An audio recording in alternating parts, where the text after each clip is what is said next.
141. Taoist Knowledge. An indistinct shadow flickered down the deserted corridor of the castle in the middle of the night. Ted couldn't relax. The words written on the wall after the Chamber of Secrets opened today were different from the version in the original story, and that worried him. Logically, his small ripple shouldn't have reached this point. Tom, the former head boy, had only just awakened from the diary state and shouldn't have been affected by him. The altered message Tom left behind suggested some unexpected development in a place Ted didn't understand.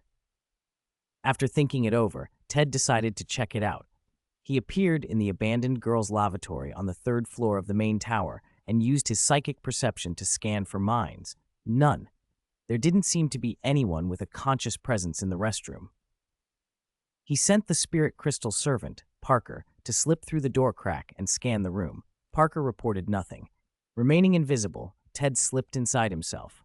What's going on? Myrtle? He did a quick search. The tap with the small snake carved on its side was exactly as it should be, but the permanent ghost of the girl's lavatory, moaning Myrtle, was nowhere to be found. Finding nothing, Ted retreated quietly. He planned to use his contacts among the ghosts to inquire discreetly about Myrtle's disappearance. The next morning was November 1st. Ted opened his eyes and received that month's Otherworld Knowledge notification. Ding. Talent. Otherworld Knowledge Gold. Triggered. Discovering Taoist Knowledge Red. Taoist Knowledge Red. The cultivation experience of a Taoist master from the Northern and Southern dynasties. Requires 1,300 experience to exchange. Red quality. Ted jolted awake, hurriedly dressed, and slipped out of the dorm to avoid waking his roommates. He sat for a moment in the common room downstairs and tried to calm himself. He hadn't finished digesting last month's transformation knowledge. That inheritance from the druid was profound and would take years to master. He hadn't expected something even more advanced to arrive so soon. Red quality knowledge demanded 1,300 experience points, an enormous cost. He had been saving experience for level-ups, and this exchange would consume a fortune, effectively forcing his hand. But such opportunities were rare. He decided to try it. System. Exchange. This time, the exchange didn't dump facts into his head in an orderly way. Instead, Ted felt his thoughts drawn out and followed a blurry figure in a Taoist robe and topknot, watching a lifetime in fast-forward, awakening to the mundane world, seeking the Tao everywhere, apprenticeship, hardship, fortune, battles with demons and beasts, long seclusions. The master in the vision never showed his face clearly. He lived past 110 but never reached the Tao. In the end, he wrote a Taoist manual to pass on, then entered a death seclusion in a cliffside cave and never emerged. Ted lost track of time. When he came to, he was staring at the blue ceiling painted with stars and the moon, gasping for breath, dizzy and disoriented as if he'd woken in a dream. He had followed that master through nearly a century of striving without noticing the hours slip by. He had even almost forgotten his own existence. After more than 10 seconds, he steadied himself enough to ask, "Parker, what happened to me just now?" A few seconds later, Parker's voice came into his head. "Master, your body shows no physical abnormalities, but you were dazed for several seconds. Your mental processes halted as if in a deep coma. I tried to evoke you, but there was no response." Ted frowned. He had suspected otherworld knowledge might carry risks, but he hadn't expected anything like this. It wasn't outright lethal, but the knowledge's power was undeniable. It had dragged his mind into another life. That this was only red quality frightened him. Purple, orange, and gold levels still existed. He'd have to be extremely careful. Despite the scare, the payoff was huge. The manual contained systematic Taoist lore, spells, alchemy, magical artifacts, talismans, divination, feng shui. Much of it differed fundamentally from the magic system, but he could draw inspiration and look for ways to integrate ideas. The most vivid part of the exchange had been living through that master's quest. Ted felt his spiritual energy subtly shift, becoming a little firmer and more pliant. And the master's techniques had some tempting practical applications. He'd learned about sword pills, forging a sword blank from rare metal, swallowing it, then refining it with concentrated qi. The effort was staggering. The master spent 5 or 6 years collecting materials, then another 3 years crafting a barely formed blade, which he swallowed and nurtured in his dantian. When released, sword chi could cut metal and jade, an effective method for slaying demons. The master had spent more than a decade and nearly all his best years to finally eliminate a demon and uphold justice. Ted wondered whether that expenditure of life force was worth it if the goal was true Tao attainment. Could the master have become immortal if he hadn't spent those 10-plus years on demon hunting craft? Ted had no appetite for that kind of price. Sword pills were powerful, yes, but in his system, Avada Kedavra would kill, and if needed, an empowered Avada Kedavra, simpler and less costly. Still, he was curious if alchemy and magic could mimic the sword immortal techniques. Magic was versatile. He even had a mundane example, Aunt Molly. He had seen Mrs. Weasley at the Burrow command 3 cleavers to fly and chop vegetables, meat, and bread, an astonishing sight. If she could make a cleaver cut vegetables on its own, she could make one cut people. Multiple cleavers cutting on their own, that bordered on a 10,000 swords art. Ted shook off the indulgent thought and went for a run. Knowledge had to be digested slowly. Let it accumulate until the moment it could bloom. Life went on. By the Black Lake, Neville was already doing his warm-up. Ron and Jerry were not there yet. "Where are they?" Ted asked. Neville shrugged. "Ron isn't feeling well, and Jerry's with him." Ted frowned. They'd been slacking lately. He made a mental note to put his special training plan back on the agenda. After morning exercise, he went to the Great Hall for breakfast. He and Hermione were halfway through when Ron and Jerry finally appeared. Harry, forking a sausage, asked around a mouthful, "Why are you so late? Nothing will be left by the time you get here." Ron looked glum, as if he'd lost the sickle he'd been carrying. Jerry huffed. "We ran into Peeves on the way and got held up for over 10 minutes. He hit us with dung bombs, so we had to go back and change." The nearby students groaned in sympathy. They were second years and knew Hogwarts and Peeves all too well. Peeves wasn't an ordinary spirit. He could shift between the solid and the ethereal and wasn't a ghost in the usual sense. Ted remembered a note in a book. Centuries ago, a strict headmaster tried to expel Peeves, which provoked chaos. Peeves retaliated, and Hogwarts had to suspend classes for 3 days before signing a magical contract acknowledging his status. Ordinary students had no real recourse. They learned to endure his pranks. He did, however, have his favorites. Polite to head boys and girls, top students, professors, and the headmaster, less respectful to crimps like Quirrell or Lockhart. Ted suspected Peeves embodied the accumulated mischief of generations and instinctively sided with the students as a whole. That was why disliked figures, Quirrell, Lockhart, later Umbridge, ended up as targets. No one could let him keep bullying his friends. Ted thought for a moment, remembering the Taoist knowledge still fresh in his mind. Maybe, he realized, he actually had a way. "Peeves, do you know this thing?" Jerry demanded. "Know it? There's a way?" Ted's eyes narrowed. Ron looked at him the same way. Getting hit by a dung bomb wasn't just embarrassing, it was miserable. The other students clustered around, chattering and egging each other on. "Ted, you have to think of something. Peeves is out of control. He cornered me on the stairs and made me late. He put my hamster on the beam. He tore up my homework. You didn't even do it, did you?" "I did. Peeves tore it up, honest." The complaints flew until Ted raised his hands for silence. "I get it. I'll try something, but I'll need help." Word spread quickly. The second years were hatching a plan.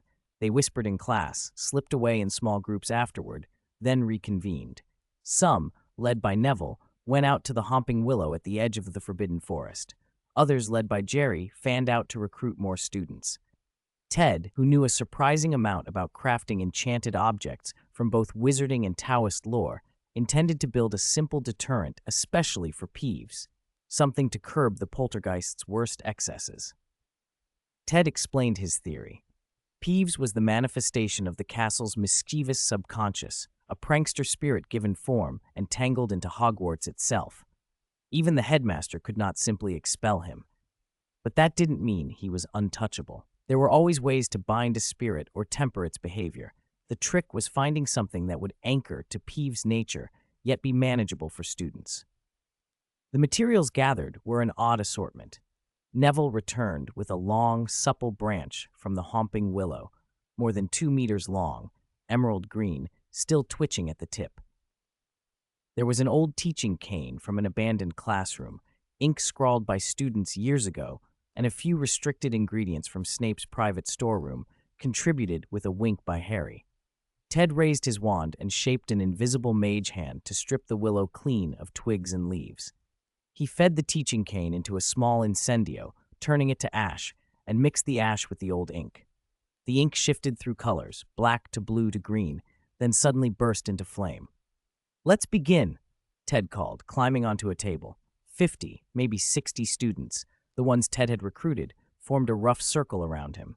From across the hall, older students watched, curious.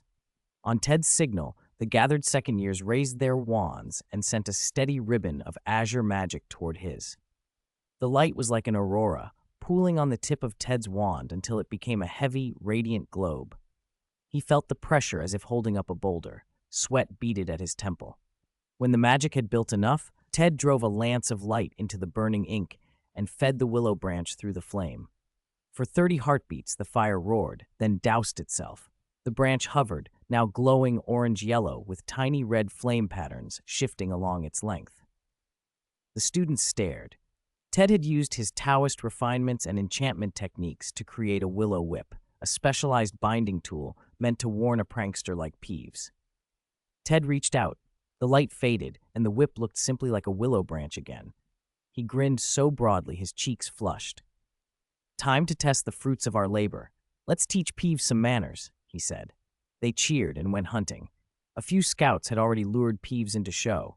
He swooped around the stairwells in a multicolored outfit and a ridiculous top hat, floating lazily, all theatrical sneer. "Oh, so many little rascals. How I missed the days you'd run with your heads in your hands," he sang, sprawling in midair. "Peeves, we're here to teach you a lesson," Jerry called. "Exactly. Surrender, and you might live," the students shouted. Peeves laughed. "Little rascals, you don't know the immensity of the world." He flashed his fingers and 5 or 6 dung bombs the size of ping-pong balls materialized in his hand. They smelled terrible and resisted Oxio. The crowd stepped back, nervous, but Ted walked forward, gripping the willow whip. "Peeves, you've gone too far. It's time you suffered a little consequence."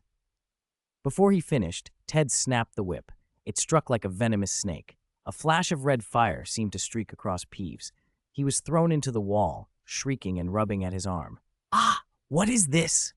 Ted kept snapping. Each crack made Peeves recoil. The poltergeist launched at him, but Ted answered with a staccato of strikes. Crack, crack, crack. A 5-beat rhythm that left Peeves wailing and shriveling into a small, defeated heap. Jerry laughed and imitated the motion with his wand. The assembled students cheered. "What do you call that thing?" Peeves demanded, sore and sputtering. "The whipping whip," Ted said. "You've been unrestrained for too long. Consider this a warning. One more offense, and you'll feel this whip 100 times. Peeves puffed, indignant, then retreated. The whip was placed in a trophy case amid the cheering, a visible symbol. If Peeves misbehaved again, any student could fetch it. For half a month afterwards, Peeves kept out of sight. A few breakfasts later, Ron and Jerry overslept again. Neville noted Ron's recent gloom. Hermione tried to comfort him. "It'll be all right when you can buy a new wand over the holidays," she said. Ron had indeed had a rough streak this year, but he'd managed to save enough for a replacement. Ted put a hand on his shoulder. "Everyone goes through a patch like this. We believe in you, Ron. You'll get through it." At that moment, Ron, who had been lingering outside the door, came in, eyes bright. He opened his mouth to speak when George and Fred swooped in and surrounded Ted. "Ted, thanks for backing little Ronnie," George said. Fred clapped Ted on the shoulder. "You're our man." Ron's face softened into gratitude. Ted smiled at the twins, who then leaned close with mischief in their eyes. "We need you for a bit. We've got a great idea and we want your support." Borrowing him for a little while, George told Hermione and the others, dragging Ted toward the door with conspiratorial grins. 143. Ghost Banishment. George and Fred hauled Ted out of the Great Hall in a hurry, each grabbing an arm, then let him go. "What do you want to say, then? Stop being mysterious. I haven't even finished my meal." George looked pained. "What time is it and you're still thinking about food?" Fred looked distraught. "Exactly," Ted blinked. Had Voldemort dragged the Death Eaters into the castle? George leaned close and whispered, "Ted, your Halloween performance was just too conspicuous." Fred, "Exactly. It stole our thunder." Ted shrugged. "Well, I'm sorry for that. So what exactly do you want? If you don't tell me, I'm going back." "Wait," George grabbed his sleeve. "It's like this. We were inspired by your candy, and we had a business idea. We need your help. You want to make transformation candy? Candies with all kinds of magical effects to sell?" Ted hadn't expected the Halloween stunt to have lit the twins' entrepreneurial spark. "You can try making them yourselves. I don't want any royalties," he said. George rubbed his hands together. Our skills are limited," Fred admitted, and the two redheads looked at Ted with hopeful faces. "You'll help us?" They nodded so enthusiastically, Ted couldn't refuse. "All right, I can only spare some time. It's your business in the end, so you go read up a bit, make the candy, and then I'll help add magical effects where needed." Ted rattled off a list of books and was about to return to his breakfast when George stopped him again. "Hold on." They glanced around furtively. Then George produced a folded, stiff sheet of parchment from his sleeve. If someone didn't know better, they might have thought it was an invitation. Maybe the twins were marrying and inviting Ted to the reception. Ted only registered a flicker of surprise before he realized what it was. This is a map," George said. "A map of Hogwarts," Fred added. "In fact," they said in unison, "a map that knows everything." They exchanged grins. "We want you to see this masterpiece," George said, and tapped the parchment with his wand. "I solemnly swear that I am up to no good." The map unfolded itself. Ink traces crawled and spread until a densely lined map of the castle filled the page. A neat line of script appeared. "Messrs. Mooney, Wormtail, Padfoot, and Prongs, purveyors of aids to magical mischief makers, are proud to present the Marauders map." George's wand flicked across the parchment, and the lines shifted and grew. Tiny black dots with names popped up. Ted and the twins appeared beside three of them, while on the other side of a wall, a crowded mass of names overlapped. Ted felt a thrill. The map wasn't just clever, it was touch-sensitive. The little wand stroke made him feel as if he were running his finger along the map itself. Fred sighed nostalgically. "When we were first years, Ted, back then we were young, carefree, innocent." Ted laughed. "With all due respect, I can't picture you two as innocent." George waved him off. "We certainly aren't now. Back then we didn't have much experience. We lobbed dung bombs in a corridor and Filch caught us. But we found this map in a drawer in Filch's office, and the instructions for opening and closing it were on a scrap of paper next to it." Fred grinned. "We guessed some upperclassmen left it for us, that it was meant to help us fight the nasty parts of the castle." Filch might have grumbled at that description, but George continued. "This map shows tons of secret passages and hidden mechanisms. We've used most of them over the years. Most are still there." Fred spread his hands. "A few passages have collapsed, which is a shame." George helped the pitch along. "It doesn't mean much to us anymore. Those routes are stuck in our heads. But as thanks for your Halloween invention, we want to give it to you." The parchment gleamed. Marauder's Map, magical artifact. Made from magical parchment that has circulated in the castle for generations, this map is imbued with advanced enchantments capable of displaying every passage. For reasons unknown, it is bound to Hogwarts and can show the location of everyone, even the headmaster. Opening incantation, I solemnly swear that I am up to no good. Closing incantation, mischief managed. Note, it cannot be taken outside the school. Ted thought about the many magical items he'd seen in his life. Wands were ubiquitous. They enhanced a witch's or wizard's abilities. Other enchanted objects existed too, though he hadn't come across many, either because they were low-end trinkets or because wizards didn't sell things whose purpose was clear. If the Marauders map weren't restricted to the school grounds, it would be invaluable, probably top tier. The tracking enchantment even picked out Dumbledore. Ted suspected the map had somehow become part of the castle itself. How the four Marauders had made it, he didn't know. He'd have to ask Sirius if he got the chance. Owning the map put Ted in a bright mood. The others in the castle were busy too. In charms that day, when Gryffindor and Slytherin were mixed together, Ron unexpectedly answered one of Professor Flitwick's questions and earned Gryffindor 5 points. Jerry, Neville, and the rest sat stunned. Even Malfoy, in the same class, blinked. This shabby, red-haired boy could answer questions now?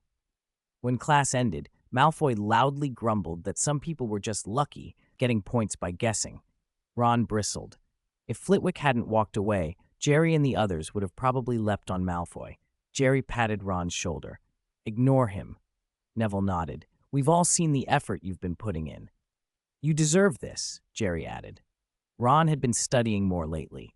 He'd learned from his mistakes and was becoming bolder. Hopefully he hadn't started reading up on slugs and potion making. The Chamber of Secrets business was still unresolved and therefore simmering on the back burner. Life at Hogwarts was too repetitive for such a thing to be forgotten. The six friends continued to mull over the possibility. Ted had already told Hermione earlier. Now he repeated it for the group. Harry, "Oh, so you knew all along. Why only tell us now?" She winked at Jerry, who understood immediately. "Really, why only now?" Ted threw his hands up. Okay. No need for the interrogation. Isn't one round of treats enough recompense?" He took them to the kitchens. Amid cheers and a circle of curious house elves, Ted personally prepared a spread of magical dishes as his apology. He'd learned many recipes, and after apprenticing briefly under the house elves, could whip up all kinds of enchanted delicacies. The kitchen staff joked that they were his apprentices now. The Halloween feast had been a trial run. "House elves are perceptive. Come learn to cook with me," Ted urged. He thrust a platter toward them, a bright red Sichuan-style dish he called mouth-watering chicken.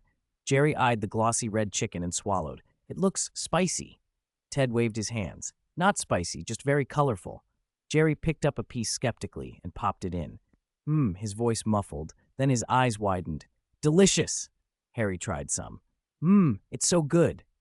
Neville and Ron, afraid of missing out, grabbed pieces too. Jerry gulped down iced mint lemonade. Harry also drank quickly, then hissed and fanned his mouth. Ted tried to keep a straight face so no one would suspect he'd spiced it up. "Ted, you lied," someone accused. Hermione laughed. She'd fallen for it earlier. The first bite had been blazing, but delicious. The hotter it got, the more addictive. Tonight's chili trick would be remembered.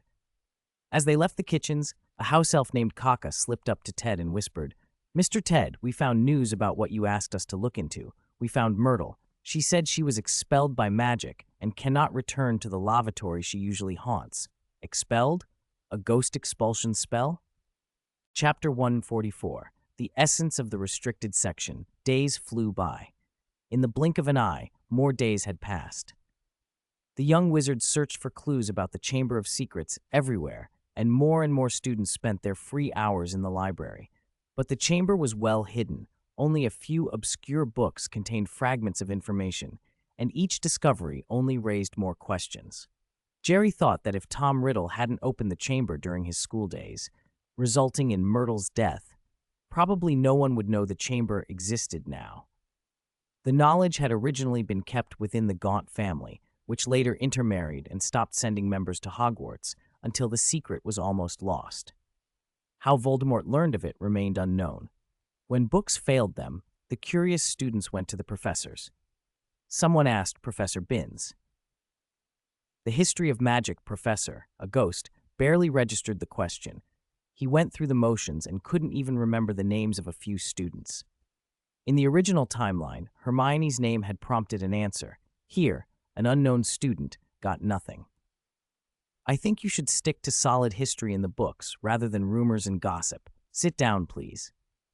But the students' curiosity wasn't so easily snuffed. A third-year Gryffindor asked Professor Flitwick, who was approachable, and finally mentioned the old rumors. Since the chamber had been opened once over 50 years ago, whispers had persisted. By mid-morning, teachers and students across Hogwarts were talking about the Chamber of Secrets. "Have you heard? Slytherin put a deadly curse in the chamber, and his heir wants to purge Muggle-born wizards from the school. I heard they'll kill half-bloods too. I heard anyone who disobeys will be killed and have their souls enslaved. No, the heir wants to unite the wizarding world and become the dark arts emperor." The rumors morphed overnight. That wasn't accidental. People with agendas were pushing them. Jerry, in his own mischievous way, fed a few ambiguous tidbits and steered conversations toward the absurd. His purpose was simple: fight rumor with rumor. If nothing exaggerated appeared, the original, plausible-sounding stories about the chamber would be believed by most, and panic would spread. Better that everyone treat it like a bad joke for now. If the basilisk did strike later, the ridiculous rumors would also turn pressure towards Slytherin. At that point, the three houses might unite to teach Slytherin a lesson. Ding.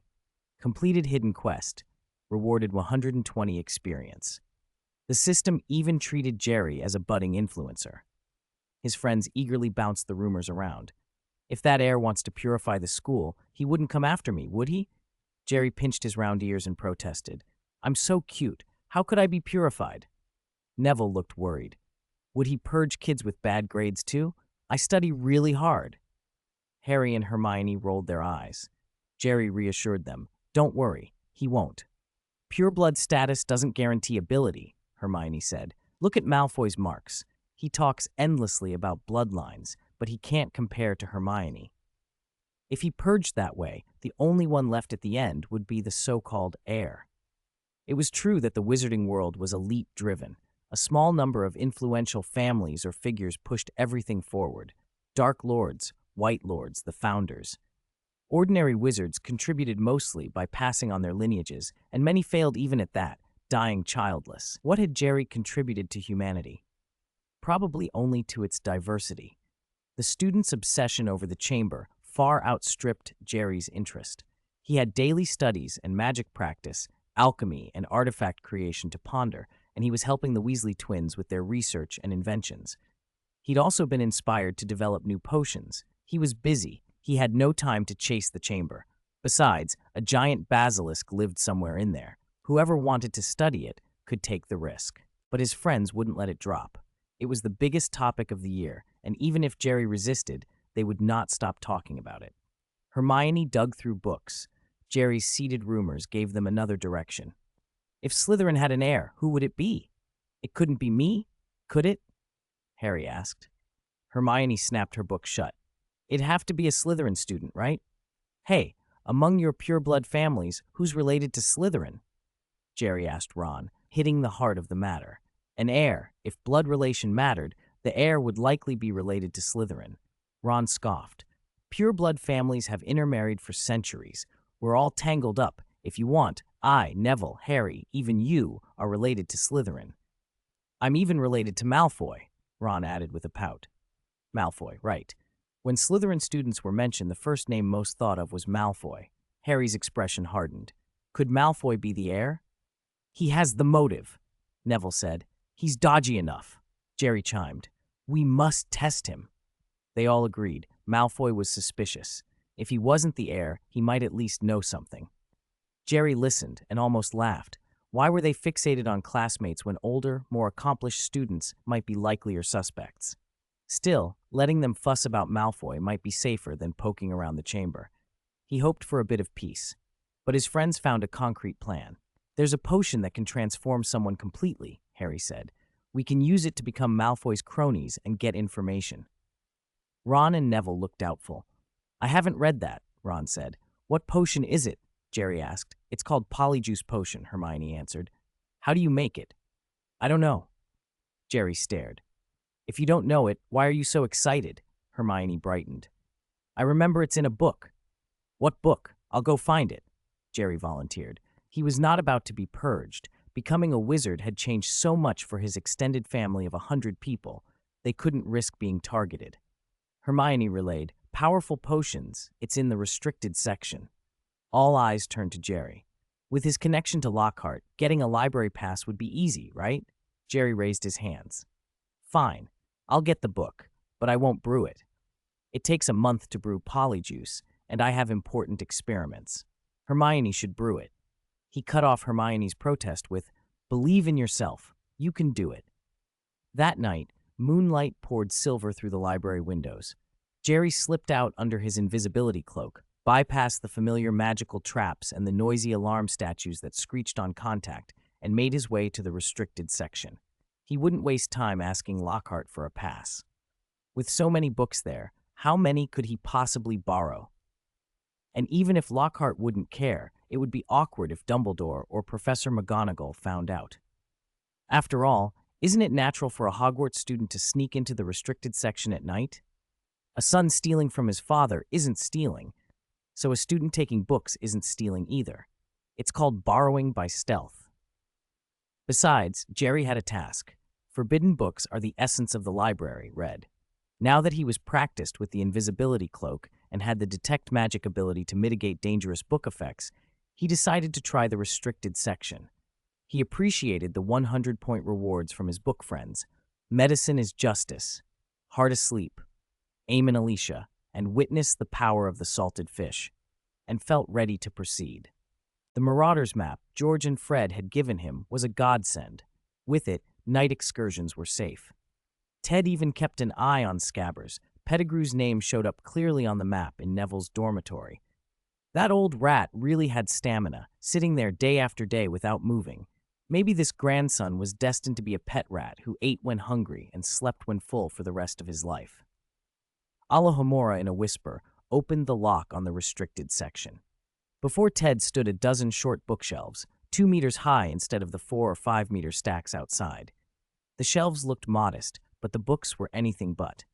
Bound with chains and cords, sealed with ancient runes, each volume pulsed with contained power. Ted cast Detect Magic, his vision filled with blue light. Almost every book glowed. No wonder most magical texts were unique copies. Many couldn't be simply copied with pen and parchment. Some knowledge could even render a reader unconscious. He first found Potent Potions. It was one of the safer restricted section books, locked away because some recipes were dangerously unstable. Brewing and consuming them carried high risk, but the book itself wasn't actively malevolent. He grabbed it. Then he pulled out a few others that interested him. Lost Kabbalah, take it. It needed a simple alchemical reaction to break the sealing magic. Easy, universal elixir, take that too. He left alone the loud-sounding volumes like Secrets of Death, Lethal Curses, and Cruel Transfiguration. Those were dangerous just by title. Potent Potions would go to his companions. Hermione could brew it. Harry could procure anything they needed. If Snape objected, what could he really do? Ted wanted those pages to help his own research. Lost Kabbalah dealt with alchemy, including the taboo biological branch. Universal Elixir bridged potions and alchemy, alchemical potions being a niche offshoot with effects unlike ordinary potions. Think super adhesive. Alchemical potions had fallen out of fashion with the decline of alchemy, but they still had interesting uses. Universal Elixir gave him a breakthrough. The next few days were mostly calm, with Ted buried in experiments and study. Delving into druidal transformation pushed his transfiguration to level 4. In class, he performed an advanced still life to living object transfiguration, an oak cup into a raven, and Professor McGonagall praised him with unusual excitement. She'd never lauded a student like that before. The feat was striking. Even some 7th years might struggle to match it. McGonagall even invited him to her Transfiguration Club. A few younger students asked how Ted studied. He recommended From Transfiguration to Transgender, Transfiguration Secrets, and 3 years Transfiguration, 5 years Pig Transfiguration, with a crooked smile. 2 books remained to finish his 10 forbidden books task, Secrets of Advanced Dark Arts and Man-Made Magical Creatures. That night, Ted hid invisibly in the restricted section, cast dark vision and read magic on himself, and read as fast as he could in place. He'd almost been discovered the night before. Some magical books had active effects. A volume called Creating Vengeful Spirits, for example, had several evil spirits sealed inside. Open it, and they would try to tear free, screaming and rattling the shelves. If Ted hadn't sealed the abandoned classroom with a silencing spell when he read that one, half the school would have heard. He didn't expect, though, that certain books carried a removal alarm, spells keyed to the restricted section that would trigger if the book left. Detect Magic showed residual wards on the 2 he was reading. Knowing it was an alarm charm made sweat bead on his forehead. If he'd been caught reading in the restricted section, the consequences would be severe. Harry Potter could come and go because of his unique status as a public savior, but Ted, the orphan, would face much harsher scrutiny. Hogwarts had already produced one exceptional Dark Lord. The idea of another rising from school would terrify many. Better to catalog these texts there and study them slowly at home. Ding. Task completed. Forbidden books are the essence of the library, read. Reward 800 experience. Dark arts +1 level. Random card. Completed. Ted put the books back carefully and left without a second thought. The restricted section was a treasure trove. Just reading 10 books had given him over 1,200 experience points, more than 100 per volume, 3 to 5 times what ordinary texts offered. Still, he knew these books weren't meant for the casually curious. The material was too deep, too specialized, and sometimes too dangerous, like a high schooler opening a manual on constructing a depleted uranium dirty bomb. He was well ahead of the average student, probably outpaced most fourth years, but these volumes felt like something reserved for the exceptionally gifted as a final broadening before graduation. Read too young, they could shatter a worldview. Man-made magical creatures was one of those shocks. It recounted dark experiments over centuries by wizards who delighted in creating dangerous beings. One account described the origin of the Dementors, a dark wizard on an island who captured passing sailors, experimented on them, and eventually produced these creatures that feed on happiness. When the island's protective magic failed long after his death, the creatures escaped and were discovered, what later became Azkaban. Compared to those centuries of atrocity, Professor Quirrell's blood experiments seemed like petty amusements. Finishing the task bumped Ted's dark arts to level 6, now his highest level skill. His offensive magic overall, boosted by wand improvements and the Philosopher's Stone, reached level 7. He went to the abandoned classroom and practiced. Defindo sliced the training dummy like lightning, and he could feel the charm acting like a scalpel under his control. With Reparo, the pieces reassembled into a perfect dummy. He practiced neat, surgical cuts until he could control the charm with precision. Then he cast Sectum Sempra. An invisible blade flew out, tracing a crescent arc and cleaving the dummy cleanly in half. Secrets of advanced dark arts had given him many insights in an instant, but the gain unsettled him. Magic is a force that channels will. If one aspect becomes too strong, it could warp intention. As the old saying went, if you have a hammer in your hand, everything looks like a nail. He decided to run psychological checks and then shelve dark arts for a while. A child swinging a big hammer is likelier to hurt himself than any adversary. So, for now, he would focus his energy on potions. Back in the abandoned classroom, he was washing the long-tailed thief monkey's hair. The monkey had resigned itself to the treatment, docile and patient. Ted had taken inspiration from purple leaf thistle juice, which softened hair, and formulated an alchemical potion, a smoothing shampoo and conditioner. He worked it in, rinsed, and the monkey's once matted fur lay sleek. "Wow, this works wonderfully." Ted ruffled the monkey's dry hair. "What do you think, Ansu?" "Funny, quack quack," the monkey replied. A middle-parted, long-tailed thief monkey was undeniably comical, but the potion was a success. The next day, Ted said to Harry, "Harry, can you help me contact Mr. Black? I have some business to discuss." "Contact Sirius? Business?" Harry blinked, but he helped. Through letters and a remote flu meeting, Ted and Sirius negotiated terms and reached several cooperation agreements. Thanks to Kai Gunyang's Xiao for the 500-point reward. Thanks to Lu Mao Xiao Li Mao, tale number 9898, Guhun 1994, Jin Mao Jiao Nu Nai, Qinglong Bu Shi Long, and Yin Lu Shan Ren for the 100-point rewards. Thank you all. Ted's silky shampoo was not just another little business. It carried special meaning for Sirius. James Potter's family had once been in the shampoo trade, though by James's generation they had abandoned it. The galleons in the family vault were the remnant of that old fortune, so Harry, in a manner of speaking, had become quite well off. Snape's hatred of James extended even to shampoo. He liked to taunt them, saying, "Do you know why I stopped using shampoo? Potter's shampoo. No dog would use it."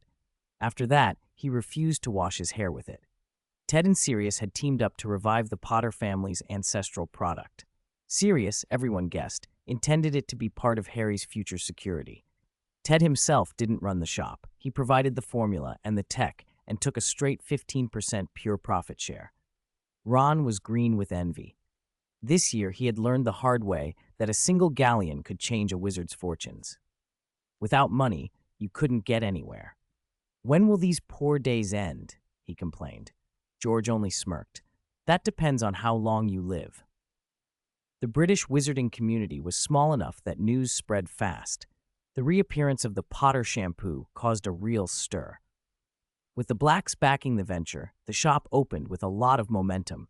The Daily Prophet even ran pictures of Minister Fudge at the ribbon cutting. Fudge had only been in office for 2 years and still needed connections with pure-blood families. He smiled so broadly in the photos his gums showed.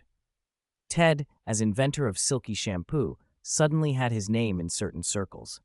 After all, the Potter formula was old, decades out of date, which was why the family had given it up after James inherited the fortune and chose social standing over business, joining the Order of the Phoenix and the like. Gilderoy Lockhart, who prided himself on being well-informed, quickly discovered that his prized student, Ted, was behind the silky shampoo. He bought some at once to try it and privately was more than a little jealous. For years, Lockhart had hidden his true dream. He would never admit in print, but he had always wanted to invent a shampoo. Now one of his students, a second year, had created something effective. Lockhart fumed and fussed and publicly criticized the product to save face, but in private, he found himself using it. He'd once toyed with a shampoo made from Akami egg yolks, expensive and risky since Akami shells are a kind of silver, but never sold it. Ted had already produced 2 bestsellers, Hair Dye and Pimple Free, and Lockhart began to think perhaps he could ride Ted's coattails. If Ted became famous, Lockhart's role as mentor could be spun as prescience. Ted, of course, had no idea he was being sized up. Ted, meanwhile, was fishing by the Black Lake. During a morning run, he'd noticed large fish jumping and decided to try his luck.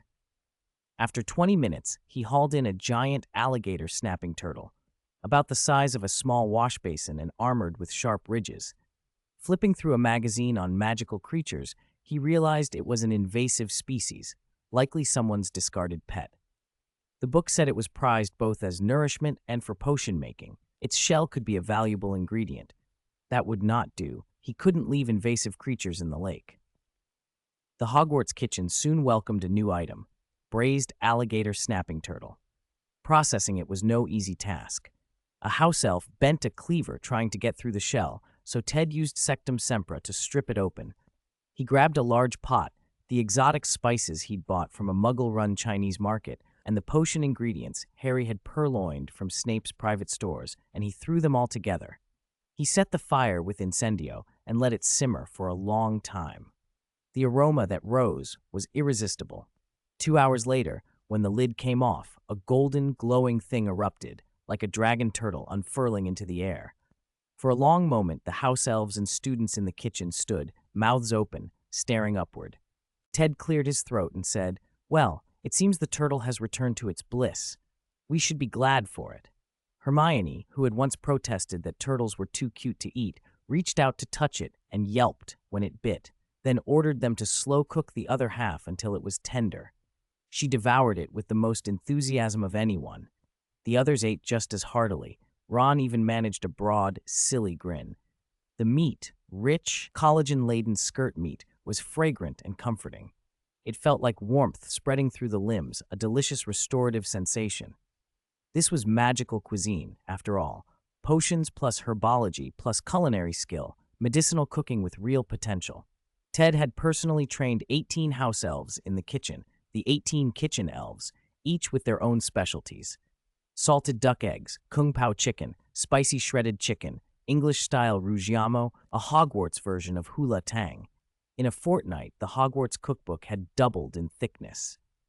There were even house elves making authentic old Beijing jjiangmian while humming, "See the noodles, long and wide." The food had a little enchantment to it. The sizzle and song gave the dishes their proper flavor and magical lift. Ted imagined that in a few years, the Hogwarts kitchen would be the culinary pilgrimage site of the wizarding world. That evening, the house elves presented their recent creations in the Great Hall. More than 20 new dishes were unveiled. Crispy roast duck and braised Times carp barely registered among them. European tastes leaned sweeter than Chinese, so they adjusted recipes to local palates. The hall filled with enticing scents. With every dish uncovered, something glowed, and a tiny, glorious manifestation of flavor flew up into the rafters. A dragon carrying a fragrant pork hock, for example. One bite could feel transcendent, as if the body floated in a warm current and the mind spun with delight. Many students were literally moved to the floor by how wonderful things tasted. A Hufflepuff, skeptical at first, asked Ted how they did it. He smiled and said simply, "Potions. I put potions in the food." After that night, many Hufflepuffs began to spend their free time in the kitchen. A saying grew, if you ever meet a magical chef who graduated from Hufflepuff, marry them. The Great Hall was loud and joyful. People ate and laughed with abandon. Jerry, eating fish, looked up and asked bluntly, "Why do fish have bones? It'd be so much easier without them." Hermione rolled her eyes. "The fish doesn't want you to eat it." Ted snorted. "You're thinking of sea cucumbers. Only terribly unskilled footballers eat those." The dinner was such a success that both Professor Flitwick and Professor McGonagall praised the kitchen loudly. One notable absentee, though, was Gilderoy Lockhart. He had spent the evening drafting a business plan. After a week of not making trouble, he felt restless and needed to do something. A full stomach of accolades later, he regretted missing the feast and wanted to taste what everyone had been raving about. Kaka, the head house elf chef, patted his chest and assured him, "I'll make you a plate, Professor. Just wait." When the dish arrived, it gleamed invitingly, rosy, glossy, impossibly appetizing. Lockhart speared a bit, chewed, and his face softened. The flavor hit him like a memory. He seemed suddenly swept back to some Valentine's Day from his school days when he had sent himself 100 letters. Tears shimmered at the corners of his eyes as the old vanity and longing mingled with simple pleasure. After a long silence, he wiped his face and asked, voice trembling with curiosity, "What do you call this dish?" Kaka smiled. The spicy description about the chili had been edited out yesterday. The reviewers wouldn't approve. 147. Dueling Club. The house elf Kaka announced with obvious pride, "Sir, this dish is called Life's Impermanence." Life's Impermanence? Quite a philosophical name. "What's in it?" Professor Lockhart asked, taking another bite with a faraway nostalgic look. Cuckold. "Large intestine, sir. It's from a stone-fang wild boar. You layer the large and small intestines together over and over for the perfect texture." Lockhart froze mid-chew. Large and small intestine? Then that strange taste, Kaka puffed up with satisfaction. "The large intestine has to keep some of its original flavor. Otherwise, you wouldn't know what you're eating. It was intentional." A thunderbolt seemed to strike Lockhart's brain. He grabbed the table to steady himself and nearly toppled. He thought, "It was so good I wanted to chop off my feet." For days afterward, he suffered from a poor appetite, not just because of the 9-turn large intestine, but because, horrifically, he'd actually enjoyed it. Career ambitions, however, remained intact. Lockhart took his proposal to Dumbledore with all the theatrical flourish he could muster. Behind his half-moon spectacles, Dumbledore peered at the parchment.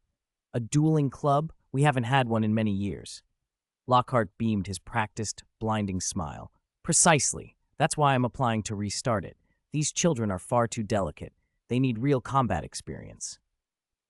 Dumbledore read a moment longer, then nodded. "Very well." By lunch, a notice had been pinned to the Great Hall entrance. "Dueling Club. Applications welcome." The students clustered around it like bees. "A dueling club?" one sixth-year said. "Last time we had one was when I first arrived. They suspended it nearly a decade ago." "You've come at a good time," someone cried, though not everyone agreed. A few faces went cold when they saw who would run it. "Look who's in charge," someone muttered.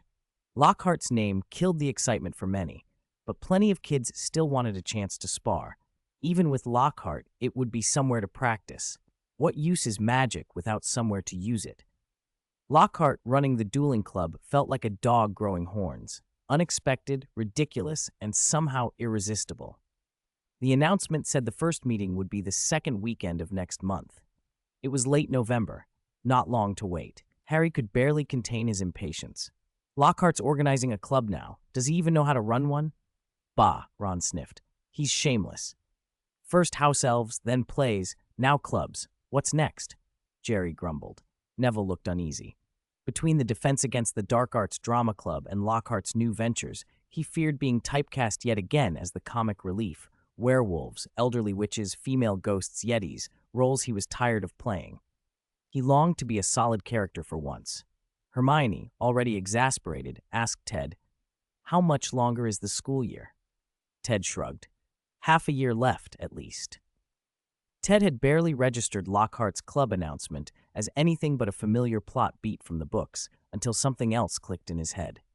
Saturday morning, Ted was getting ready for his run when he found his roommates up and dressed in record time. Terry was fussing with Ansu, who still looked half asleep and kept nibbling at Terry's fingers. "Why so early?" Ted asked. Terry blew on his reddened fingertips and grinned. "Quidditch today? Gryffindor versus Slytherin." Ted's mind immediately filled in the old sequence. In the original timeline, a rogue bludger, manipulated by Dobby, broke Harry's arm. Lockhart's so-called secret bone-removing spell turned a straightforward injury into a theatrical hospital stay and produced the elixir of bone regrowth tied to the Potter's old herbal lore. Then a first-year, Colin Creevey, snooped around and ended up petrified. Those events were what pushed Lockhart toward staging the dueling club. Only this year, the order of things seemed to be shifting, and faster than before. Would the same misfortunes happen, but sooner?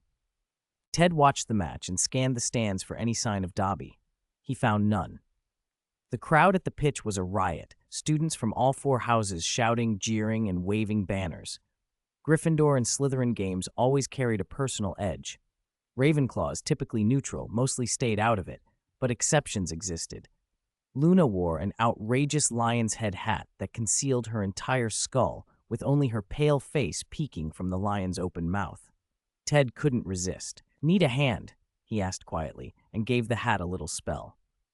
The lion's head came alive. Its glassy eyes rolled, its jaws opened, and a full-throated roar burst out. An MGM lion in miniature. People nearby stared, and Luna flushed, oddly pleased. The hat could have kept roaring all afternoon if someone hadn't been amused into silence. The match itself was a narrow loss for Gryffindor.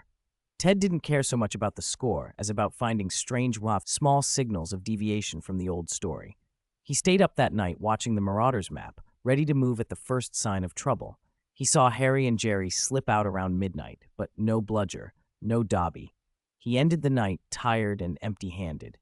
He also noticed something else. His friends commented the next morning on his new glasses. Ted had made a pair of Plano lenses, alchemy, artifact craft, and a few protective charms all combined, just in case they might be the difference between life and a basilisk glance. He couldn't swear they would stop a basilisk, but he'd prefer better optics than none at all. At the end of the month, flying class gave Ted an excuse to study the castle from above. From his broom, he could read the lay of the land: Black Lake, Forbidden Forest, the hills, the castle spread across the slope. Hogwarts' positioning wasn't an accident. The place was built on deliberate lines of power. He mused on the similarities between Eastern geomancy and Western magical thinking, useful for castles, less useful for stopping dark curses.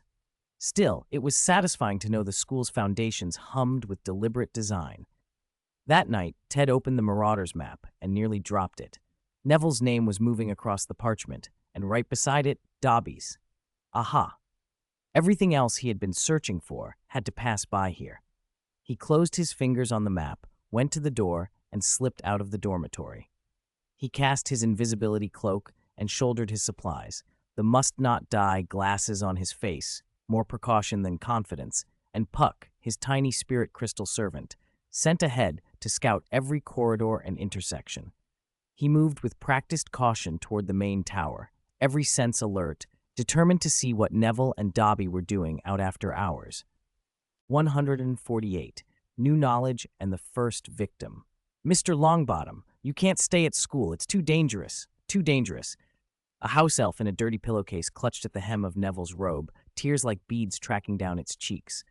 "I'm fine. Let go of me. I'm going back. Don't draw Filch's attention." Neville tried to wrench free. He hadn't seen the elf for months and had almost forgotten it existed. Now it had the audacity to chase him through the castle. Not safe. Not safe. Dobby dug his long, thin fingers into Neville's robe and, to Neville's surprise, tore a piece off. For a moment they stared at each other in silence. Neville made a break for it, but the elf flashed in front of him and nearly sent him stumbling. "Let go of me," Neville snapped. "Mr. Longbottom, please leave the school. The monster has been released," Dobby blurted, then clamped a hand over his mouth. No, Dobby cannot expose his masters. Dobby is a bad elf. He began banging his head against the 1,000-year-old stone wall of Hogwarts as if he might split his skull open. Don't do that, Neville said, softening at the sight. He tried to calm the elf down. Dobby stopped, eyes full of emotion. Mr. Longbottom is kind. Dobby is touched. Then can you tell me about the monster?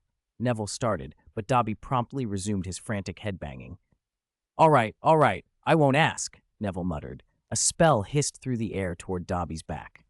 The elf ducked in a blur, his body contracting unnaturally as if his torso folded into itself, and the spell missed by inches. He shrieked, vanished with a small bang, and the corridor suddenly erupted in a clattering as if a dozen smiths had started hammering iron. Dobby hadn't slipped away quietly. He'd made a scene. Was he trying to drive Neville out of the school by force? How dramatic. Then Ted remembered. He'd been nearby when the elf made his move. He slipped out of the shadows and cast an invisibility charm over himself and Neville. Almost at once, Filch thundered down the corridor, muttering about Peeves, and hurried past without seeing them. Once they were safely hidden, Ted and Neville had a chance to talk. Neville had been out with Jerry, finally talked into mischief, when Jerry had slipped off to the kitchens for cheese and Neville had headed to the dormitory. He hadn't expected to run into that house elf. He said his name is Dobby, Neville said uneasily. Do you think he's been watching me before school even started or while I was here? That's why he showed up when I was alone. A stalker, Ted said flatly. He also said something about a monster being released, Neville added. Ted shook his head. Not the time to get into it. Go back. Don't worry about Jerry. That boy's slippery. Filch won't catch him. Ted had tried to catch Dobby and failed. He hadn't expected a house elf to be that sensitive to magic. The ducking motion had been impossible for any normal creature. Still, catching Dobby would have been useful leverage against Lucius Malfoy. After this, the elf probably wouldn't show his face again. Ted went back to bed, and when he opened his eyes the next morning, the month had flipped to December. Ding! Otherworld knowledge, gold, triggered. Discovered, Soldier 76 Tactical Goggles Research and Development Manual, green. Soldier 76 Tactical Goggles Research and Development Manual, recorded R&D data for a new kind of tactical equipment goggles produced by a Muggle technology company. Requires 260 XP to exchange. Ted blinked. How had his otherworld knowledge gone off into tech? It was the once-a-month random reward. He'd almost ignored it, but with a basilisk prowling the school and protective eyewear suddenly valuable, why not exchange a few days' worth of experience? He traded the XP and let the manual flood into his head. The schematics and concepts, super aim, outline calculation, trace scanning, were unexpectedly useful, even if they belonged in a very different world. Of course, marrying that kind of technology to magic wouldn't be instant. He imagined having to use alchemy to refine chips and write firmware in ancient runes. It was ridiculous, but potentially useful. He rose to go do his morning rounds with the strange new knowledge simmering at the back of his mind. A scream cut through the castle halls. Ted's pulse spiked. Hermione's voice. He cast an invisibility charm on himself and raced toward it, pushing on the strange goggles he'd just received, the ones he'd half made up to look like specks of uncertain effectiveness. He rounded a corner and stopped dead. Hermione stood over a small girl sprawled on the floor, pale and utterly rigid like a statue. "It's Clara," Hermione cried, distraught. What happened to her?" Clara Sparkle was a tiny Ravenclaw girl from their year, barely a meter tall, bright and mischievous, and dearly loved by Professor Flitwick. Now she lay petrified. Her spectacles, oddly shaped, full of runic components Ted didn't recognize, were broken. Maybe those ruined lenses had been what saved her from a worse fate. Ted's mind jumped to the worst possibility. He had been wandering the castle with Neville last night. If Clara had been attacked sometime after that, could the creature have been active then? And here, in the Ravenclaw Tower complex, of all places, Hermione explained, voice shaky, that Clara liked to sneak out on late-night strolls. She'd gone out last night and hadn't returned. Hermione had woken and found the girl missing and gone to look. Within minutes, other early-rising Ravenclaws gathered, and professors, including Flitwick and Dumbledore, arrived. Dumbledore studied Clara and pronounced her petrified, not dead, exactly like Madame Norris had been on Halloween. The word passed from mouth to mouth, Chamber of Secrets. By breakfast, the whole school knew. Where before it had been only a strange incident with a cat, now a student had been attacked. Conversations darkened. Slytherin, Chamber of Secrets, purify the school, worry rippled through the houses. With Clara's roommate among the petrified, Hermione threw herself into action. She decided they had to brew Polyjuice Potion and get answers from Malfoy. The abandoned classroom where Ted worked acquired another simmering cauldron. The 1st of December felt like the start of a crisis. Students stopped attending to lessons, whispering and spinning theories. Some began preparing talismans. Ted still remembered his promise to the Weasley twins and Ron about getting rich, so he sketched out a plan. They'd make crude magical amulets and sell them to anxious students. They weren't perfect, but something was better than superstition. The deans reassured everyone, and the first week passed without further incidents. In the second week, Professor McGonagall and the others began compiling lists of students staying at school over Christmas. Harry, Neville, Ron, Jerry, Hermione, and Ted himself all signed. Word came that Malfoy intended to stay too. Everyone pointed him out as a suspect. Hermione did the math. Christmas break would be the perfect time to use Polyjuice Potion and extract a confession from Malfoy, or at least get him talking. There was a hitch. 2 crucial ingredients for Polyjuice were missing, the horn of a bicorn and the skin of a boomslang. Both were tightly controlled by the Ministry, acquired either legally or on the black market. They naturally set their sights on the most tempting source of restricted potion ingredients at Hogwarts, Snape's private storeroom. The job of breaking in would fall to Harry and Jerry, Harry to take the blame if things went wrong, Jerry for his nimble fingers and quick thinking. 149. Snape beats the peacock.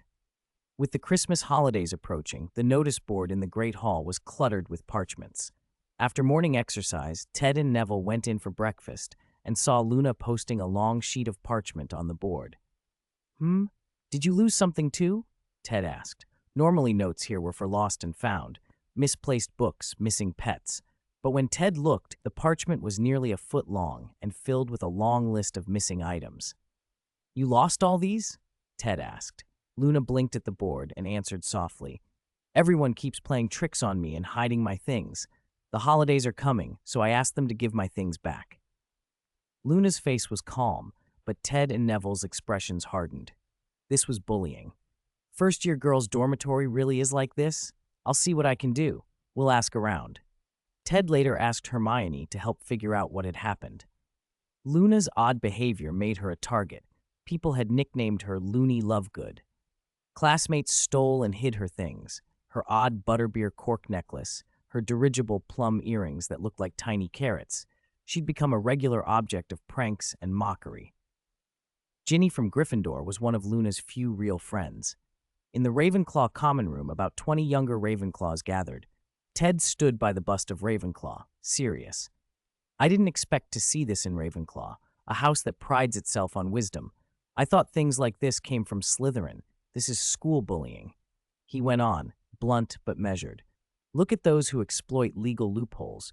Over 80% of the criminals sent to Azkaban came from Ravenclaw. Many were turned in by wizards from our own house. They exploit rules and boast about being cunning. We honor wisdom and revere knowledge, but standing before Ravenclaw's statue, we should ask ourselves if we truly understand what wisdom means. If we can't accept and tolerate classmates we see every day, then we've strayed from Ravenclaw and shamed Hogwarts. Ted spoke for about 10 minutes. The message landed. A few first years were on the verge of tears. New students cluster together to form groups, and exclusion is part of how they form them. Those who act unconventionally, like Luna, get singled out. Ted already had an informal leadership among his year, so the meeting was effective. Afterward, he comforted Luna. A lot of wizards aren't as wise as their sorting suggests. Don't worry about them. These things are small in a long life. Be yourself. Luna blushed, nodded as if she understood, and thanked him. Her things were returned. 2 of the girls even apologized. Hermione raised an eyebrow at Ted. You're very good at comforting people. Ted grinned inwardly. It was mid-December, and the weather was turning bitter. The last few days had been gray and overcast, and everyone had winter robes, scarves, and gloves out. Harry had given up on night excursions. The invisibility cloak didn't provide warmth, while Jerry still managed to find time for late-night mischief and had earned a reputation as the Hogwarts night walker. At breakfast, Jerry mentioned oddly, "Last night in the main tower, I saw spiders crawling out of the window cracks. It's midwinter. Are they looking for death?" "Don't spiders hibernate?" Hermione asked. "They do," Ted said. "Spider species that don't hibernate shouldn't survive the cold. It's strange." Ron shuddered. "Can we not talk about spiders? I can't even eat." He bit into a chicken leg voraciously. Ted suspected the spiders had been driven from the castle by something. The basilisk being active would certainly startle them. In the magical world, odd predator-prey relationships weren't unheard of. A basilisk's gaze kills, and spiders have many eyes they cannot close, so they can't avoid it. Absurd, but plausible. They dropped the topic because that night at 8 o'clock, Professor Lockhart would hold the first public session of the newly announced dueling club. Lockhart had asked Dumbledore's permission to hold it in the Great Hall. The school needed entertainment, and Lockhart needed an audience. It was still morning, but Lockhart was already in his office trying on robes, 7 or 8, considering ties, hairstyles, perfumes, and practicing smiles in a mirror. He was excited and theatrically nervous in that way that announced, "Who else but me?" By evening, the Great Hall was full, over 100 students, mostly 1st to 4th years. 5th and 6th years were preoccupied with their owls and less amused by Lockhart, so only a few attended. At nearly 8, everyone was restless, whispering, laughing, nudging one another. Then the doors opened. Lockhart swept in a flashy purple robe, arms spread, hair blowing as if a breeze had followed him. He threw himself into a pose, grinning broadly. Students were about to laugh or clap when Professor Snape glided in behind him, trailing a dark, immobile robe. Snape's expression was sour, like someone who'd been served something rotten. "Ha! Hello, students. I am your dear Professor Lockhart," Lockhart announced, voice grand and musical. "Recently, there have been some unpleasant incidents, so Professor Dumbledore has entrusted me to start a dueling club to teach you a bit of extra self-defense, so you can, like me, protect yourselves calmly in any situation." His phrasing was ostentatious, the product of long rehearsal. He ripped off his expensive outer robe and tossed it toward the girls in the crowd with an extravagant flourish. "Now, let us begin." At his cue, the long tables slid together to form a wide, carpeted platform. The spectacle had been rehearsed by house elves. Lockhart leaped onto the platform with surprisingly agile moves. "Next, allow me to introduce my assistant, Professor Snape." He indicated Snape with a grand gesture. Snape walked onto the platform slowly and silently, arms folded, wand in hand, a dark presence. Lockhart kept up his performance. "Professor Snape has kindly agreed to help me demonstrate, and of course I will absolutely not hurt him," then flashed his trademark toothy grin. Ted and his friends tried to stifle laughter. Neville looked embarrassed for Lockhart, wishing to melt into the floor. Harry scoffed under his breath. "Snape might not be perfect, but with that peacock, he doesn't stand a chance." Ted snorted. "Lockhart saying he wouldn't hurt Snape is the most honest thing he's said all night." Hermione snickered. Ron grumbled, "They'd better take each other out," and Jerry clapped him on the shoulder. The two men stepped apart, turned, and raised their wands in the practiced showbow of a duel. A little ceremony to look noble.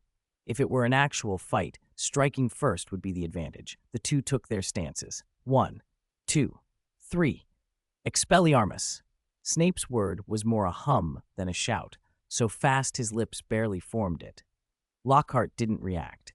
He was sent flying 3 or 4 meters and crashed onto the platform with a heavy thud, staring blankly up at the ceiling. The carpet softened the fall, otherwise he might have been worse off. His wand sailed high and landed somewhere in the crowd. Ron dropped to his knees, trying to find it, later saying he wanted to smash it, but for a moment the Great Hall was stunned. A few students who cared called out softly, "Professor? Professor Lockhart!" Lockhart groaned and fumbled back to a sitting position, trying to play it off. "Ah, just a demonstration that you have to watch out for ambushes. If I had been serious." His eyes met Snape's. The wand in Snape's hand was extended, and Lockhart shut up, suddenly mindful that any word might earn him another, much less graceful demonstration. He scrambled off the platform. "Now, you will all have a turn in pairs to practice," he blurted, more to escape than to instruct. The students exchanged looks. "Huh, we didn't learn anything. Did he just come to make a scene?" 150. Duel 10 in a row versus Parseltongue. Lockhart, determined not to be upstaged, quickly turned the class into a large-scale duel demonstration to draw attention away from himself. He paired the students off and continued to preen and boast as only Gilderoy Lockhart could. He had a habit of telling himself he'd merely let someone win. It kept his pride intact, even when it was obvious he'd been shown up. Ding. Mission triggered. Winning streak green. It's rare to get an open duel at school. Show what you can do. Goal: win 10 duels in a row. Reward: 280 XP, Cardo goggles green. Ted grinned. A mission. This would make the show worthwhile. "Who should I start with?" he murmured. Hermione leaned in. "What did you say?" Ted answered loudly. "I'll take a challenge. Anyone want to spar?" 20 or 30 students nearby all heard. The older boys in 3rd and 4th years recognized him. That second year who liked to show off. The seniors tutted. "Don't be too impetuous, lad." "If I'm not impetuous, am I still a young man?" Ted shot back. The banter drew more attention, and it didn't take long for someone to step up, his roommate, Terry. Popularity breeds spectators. Dueling a popular figure drew a crowd. "Rick DeSempra," Terry fired, a tickling spell. Ted barely tilted his head and slipped out of its path, then flicked his own tickling spell back. Terry hadn't expected the counter so quickly. He dropped his wand and collapsed into helpless laughter. Ding, defeated second-year Terry Boot, gained 12 XP. "Next," Ted crowed. The next duel was even simpler. Ted dodged a spell with a backflip, and the students around them cheered. Hermione grabbed Ted's arm. "How did you do that? It was brilliant." "Keep it down," Ted whispered. "Just got a feel for it. I won't win every time." Dodging required, anticipating the cast and committing early. One wrong move, especially at noon, could be disastrous. Still, Ted's quickness and reflexes made other students' spells look slow and obvious. Word spread. 2 third years stepped up and were handled easily. Then Fred and George Weasley wandered over. Their spells weren't particularly advanced, and Ted sent them spinning into awkward, stumbling duels with a single well-timed counter. Several 4th years tried their luck and fared little better. Ted's agility made most of their attacks miss entirely. After a string of victories, Ted's mission completed itself. He wanted to keep going, but the other students had had enough. There was a gap in ability that most weren't willing to bridge. Lockhart stood and clapped, ever the showman. "All right, everyone. Don't just watch Ted. Pair up and practice." The room descended into chaos. With skill levels mixed and dueling experience nearly non-existent, sparring turned into wild flailing. Seamus tried a stunning spell that blew a cloud of black smoke, smudging Ron's face. Ron's old, cracked wand emitted a puff of green smoke that left several students coughing and green around the edges. Someone gagged. Others were already grappling on the floor. Hair-pulling, ear-tugging, feet stomping. Petty grudges took over. One wayward Expelliarmus, thrown with the force of a striking curse, sent Neville's opponent's nose bleeding heavily. "Don't worry. Press hard, it'll stop. Dean, don't be afraid. Let me." Lockhart snapped his wand and stopped the flow of blood. The effect, however, was spectacularly botched. Where the bridge and cartilage should have been, the boy's nose lay oddly flattened, the skin smoothed over, leaving a strange, unnatural appearance.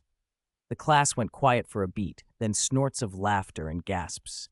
On the other side of the room, Hermione had been caught by Millicent Bulstrode, big, burly, and nicknamed the Ogress, who had locked an arm around Hermione's head. Ted couldn't stand by. He shifted his wand subtly and sent a tiny jolt. Bulstrode's grip slackened, and Hermione wrenched free, responding fast. A denso sent Millicent's 2 front teeth shooting out nearly 10 centimeters. The Ogress staggered, furious and humiliated. Lockhart, suddenly aware of his own blundering and the general mayhem, announced that he needed to take the injured boy to the hospital wing and swept off with Dean in tow. Snape's lips twisted. He cast a sonorous on himself. "Enough of this farce. This isn't dueling. It's pigs rolling in a pigsty. Let me pick a few pairs and we'll have proper demonstrations." He surveyed the class with that cold, appraising stare. "We'll start with Longbottom. Who'll face him? A third-year Slytherin volunteered immediately. Hermione protested. That's not fair. Snape's sneer was as sharp as ever. Fair? An enemy has no use for fairness. The boy who lived gets attention. Why shouldn't Longbottom?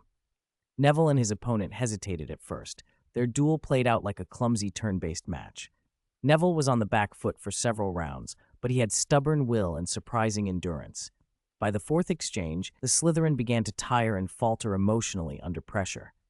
Neville's slower but steady spells and his refusal to back down paid off. In the seventh round, he struck with Expelliarmus and sent the Slytherin's wand flying. The crowd burst into cheers. Snape's eyes narrowed. Next, Jerry, come up. Zabini, you be his opponent. Jerry, another of their year, was fleet-footed and sharp. Zabini found himself on the defensive. A quick Petrificus Totalis and Zabini toppled rigid onto the platform. Snape scowled. His students were making him look bad. Then Snape barked, Potter, Malfoy, you're up. Harry climbed to the platform with a serious face.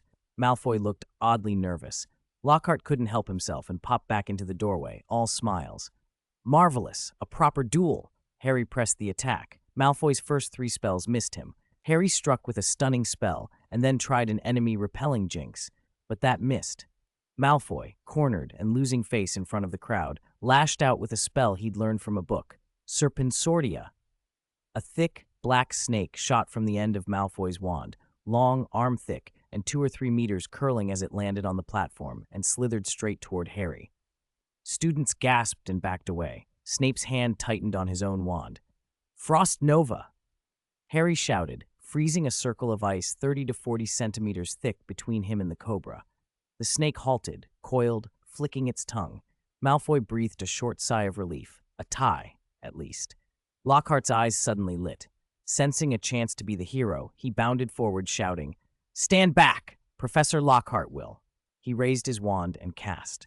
The spell struck the snake with a bang. The creature flew up and came back down. But it had changed. Swollen and thrummed with magic, it had become a massive black python several times its original size. For a heartbeat, it reared up, furious, then lunged toward the nearest student, Ginny. Before anyone could react, a soft hissing noise came from Neville. The huge python froze mid-strike and inexplicably went as calm as a rope, coiling on the platform and staring intently at Neville. The entire room fell into stunned silence. Even Snape blinked, rigid with unspoken question, as every pair of eyes turned to Neville and the snake that now obeyed him. After Neville let out a hissing sound that resembled a snake, the entire great hall fell silent. Even Professor Snape was momentarily frozen. Sensing something was wrong, Ted grabbed Neville's arm and headed for the door. Their companions followed in perfect sync. Everyone watched the 6 of them disappear before turning back to their own affairs. What's wrong? What happened? Neville asked, bewildered. You can speak to snakes? Harry demanded, her face a mix of shock and disbelief. Why didn't you say so sooner? Parselmouth, I'm not. Neville jumped back, lips trembling. I'm not. You just spoke to the snake, Hermione said, clearly worried. Ron's expression was unreadable. But Neville saved Ginny, he added, as if that made no sense at all. Neville went pale. This is the first time I've ever talked to a snake. I didn't know I was a Parselmouth. Jerry, utterly confused, blurted, What is a Parselmouth? Harry explained, Parseltongue is the magical ability to communicate with and sometimes command serpents. Legend says Slytherin was a Parselmouth, she said, looking at Neville. Neville, are you the heir of the Chamber of Secrets? Jerry's ears perked up. Me? No, I'm not. Neville denied fiercely. Ted cut off their wild speculations. Don't jump to conclusions. You all live in the same dorm. Don't you know what Neville's like? Could Neville be the heir of Slytherin? It was hard to accept. If the S-shaped mark on his forehead matched what the original stories hinted at, it might be harboring a piece of Voldemort's soul, like in the books, giving him Parseltongue. That was a problem, one that had implications for Ted's long-term plan to rid the world of Voldemort completely. Neville was terrified. He couldn't explain the language, and he couldn't bear the thought that he might be the heir of Slytherin. Ted tried to calm him. Don't worry, being a Parselmouth doesn't automatically make you the heir of Slytherin. Records show that Parseltongue was noticed as early as the 16th century, though it appears in classical and medieval texts too, and people like the despicable Herpo the Foul knew it as well. Neville got even more anxious. So Parseltongue is only for dark wizards? Don't be so nervous, Ted said. It's just a rare magical ability. The reason it's frowned upon is because the most famous Parselmouths were dark, so people assume the language itself is evil. Could Ted really say that convincingly? It still felt like a talent almost always linked to darker figures. Could it be learned? Harry added, trying to steady Neville. Not necessarily. I've seen records in the House of Black family archives. Members of the old Gaunt line could speak Parseltongue. They were rumored descendants of Slytherin. It's possible the Longbottoms had some connection or intermarriage in a past generation, and you inherited the ability. Neville was close to tears. So does that mean I'm even more likely the heir of Slytherin? Word spread fast. The dueling club had been popular already. First Lockhart's antics, then Ted's streak of victories, and now Neville's Parseltongue added fuel to the fire.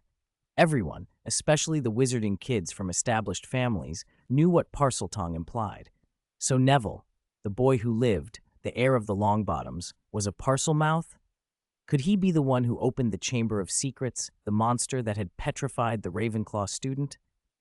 The rumors multiplied overnight. That night in their dorm, Dean and Seamus huddled under the blankets like frightened birds when Neville returned. The moment he spoke, they burrowed deeper, trembling. In short, the school's perception of Neville had flipped. From a once celebrated boy to an awkward student to a potential heir of Slytherin. It was a brutal swing. That evening, Ted checked a card he'd just won from completing a task. Blueprint shadow goggles, green. Item card use. Learn to craft these magical engineering goggles. Uses, 1-1. He used the card.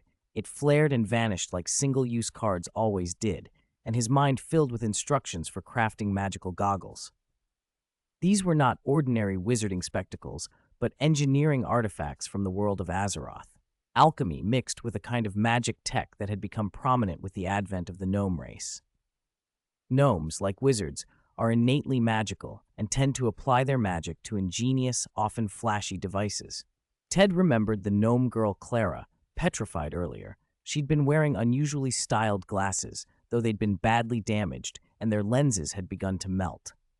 These shadow goggles were similarly a hybrid, alchemical framing, magic tech wiring, and enchantments designed to resist abnormal magical effects. They were far more scientific than the makeshift pair Ted had thrown together before. He had to try making them. There was no time to lose. He started that night, but by the second half of the night had made little progress. The materials and precision were demanding. Obsidian lenses needed to be ground paper thin with exact magical control and then charmed to be transparent. The frames required an alchemical bronze, inlaid with fine silver wires acting as magic conduction lines, a primitive kind of circuit. Ideally, the wires should be embedded inside the frame. Surface wiring would work only if the craftsmanship was good. Then he needed a pair of cat's eye opals, tiny stones only found in Sri Lanka. A rice-sized pair cost about 8 galleons. After embedding the opals into the silver circuit, the whole thing had to be sealed with shadow oil, itself a potion requiring rare components. Most materials weren't outrageously expensive, but they were obscure and would take time to procure from Diagon Alley, or worse, Nocturne Alley. Short version, he couldn't finish these in 2 or 3 days. Ted stumbled back to the dorm in the small hours. Snow was already falling outside the window. By dawn, a fierce blizzard was raging, and the last herbology class of the term was canceled. The next morning, everyone knew about Neville. At breakfast, the 6 of them nearly filled a whole long table. The Weasley twins sat nearby, grinning and winking, while Peggy came over to pat her little brother and comfort Neville. Ginny brought Luna over to say thanks to their group. Most of the rest of the hall kept its distance. Ted remembered the sorting, how Gryffindor had cheered, "We have the boy who lived." Now those same faces were wary and suspicious. In the afternoon, the twins staged a prank, clearing a path for Neville and shouting, "Make way for the heir of Slytherin. He's off to afternoon tea with his evil servants from the chamber." Harry nearly punched them both in the neck. By dinner, even Peeves was singing about it, floating in the air with an obnoxious grin.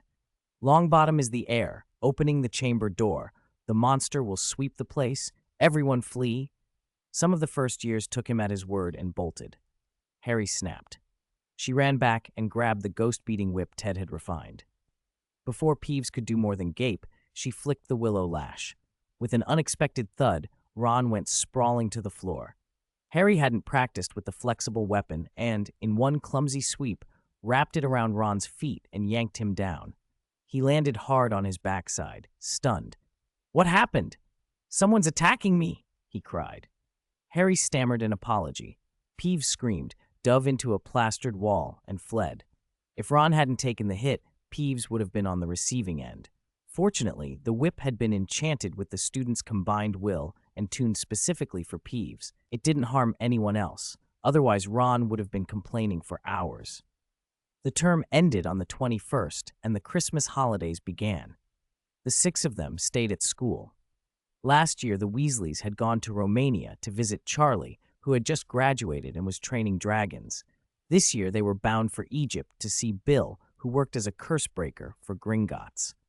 So the 5 Weasley children still at Hogwarts were staying over the holidays. Ted suspected Mr. and Mrs. Weasley might be taking a proper holiday, maybe even a honeymoon trip of sorts.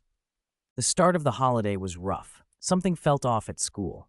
Maybe it was the sudden, drastic drop in temperature, but a fierce flu swept through the students.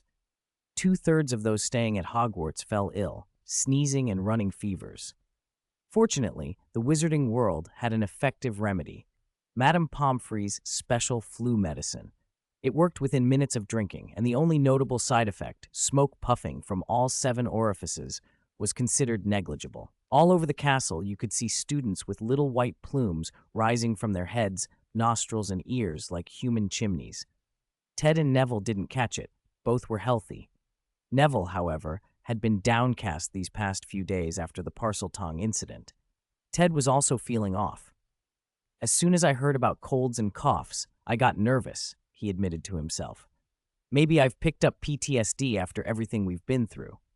With so few students around for Christmas, the house elves in the kitchens could stretch their legs and bring out dishes that didn't scale well for a full house. Spicy shredded chicken appeared on the table, and George was sweating through it, but refusing to stop eating. Fred beside him laughed.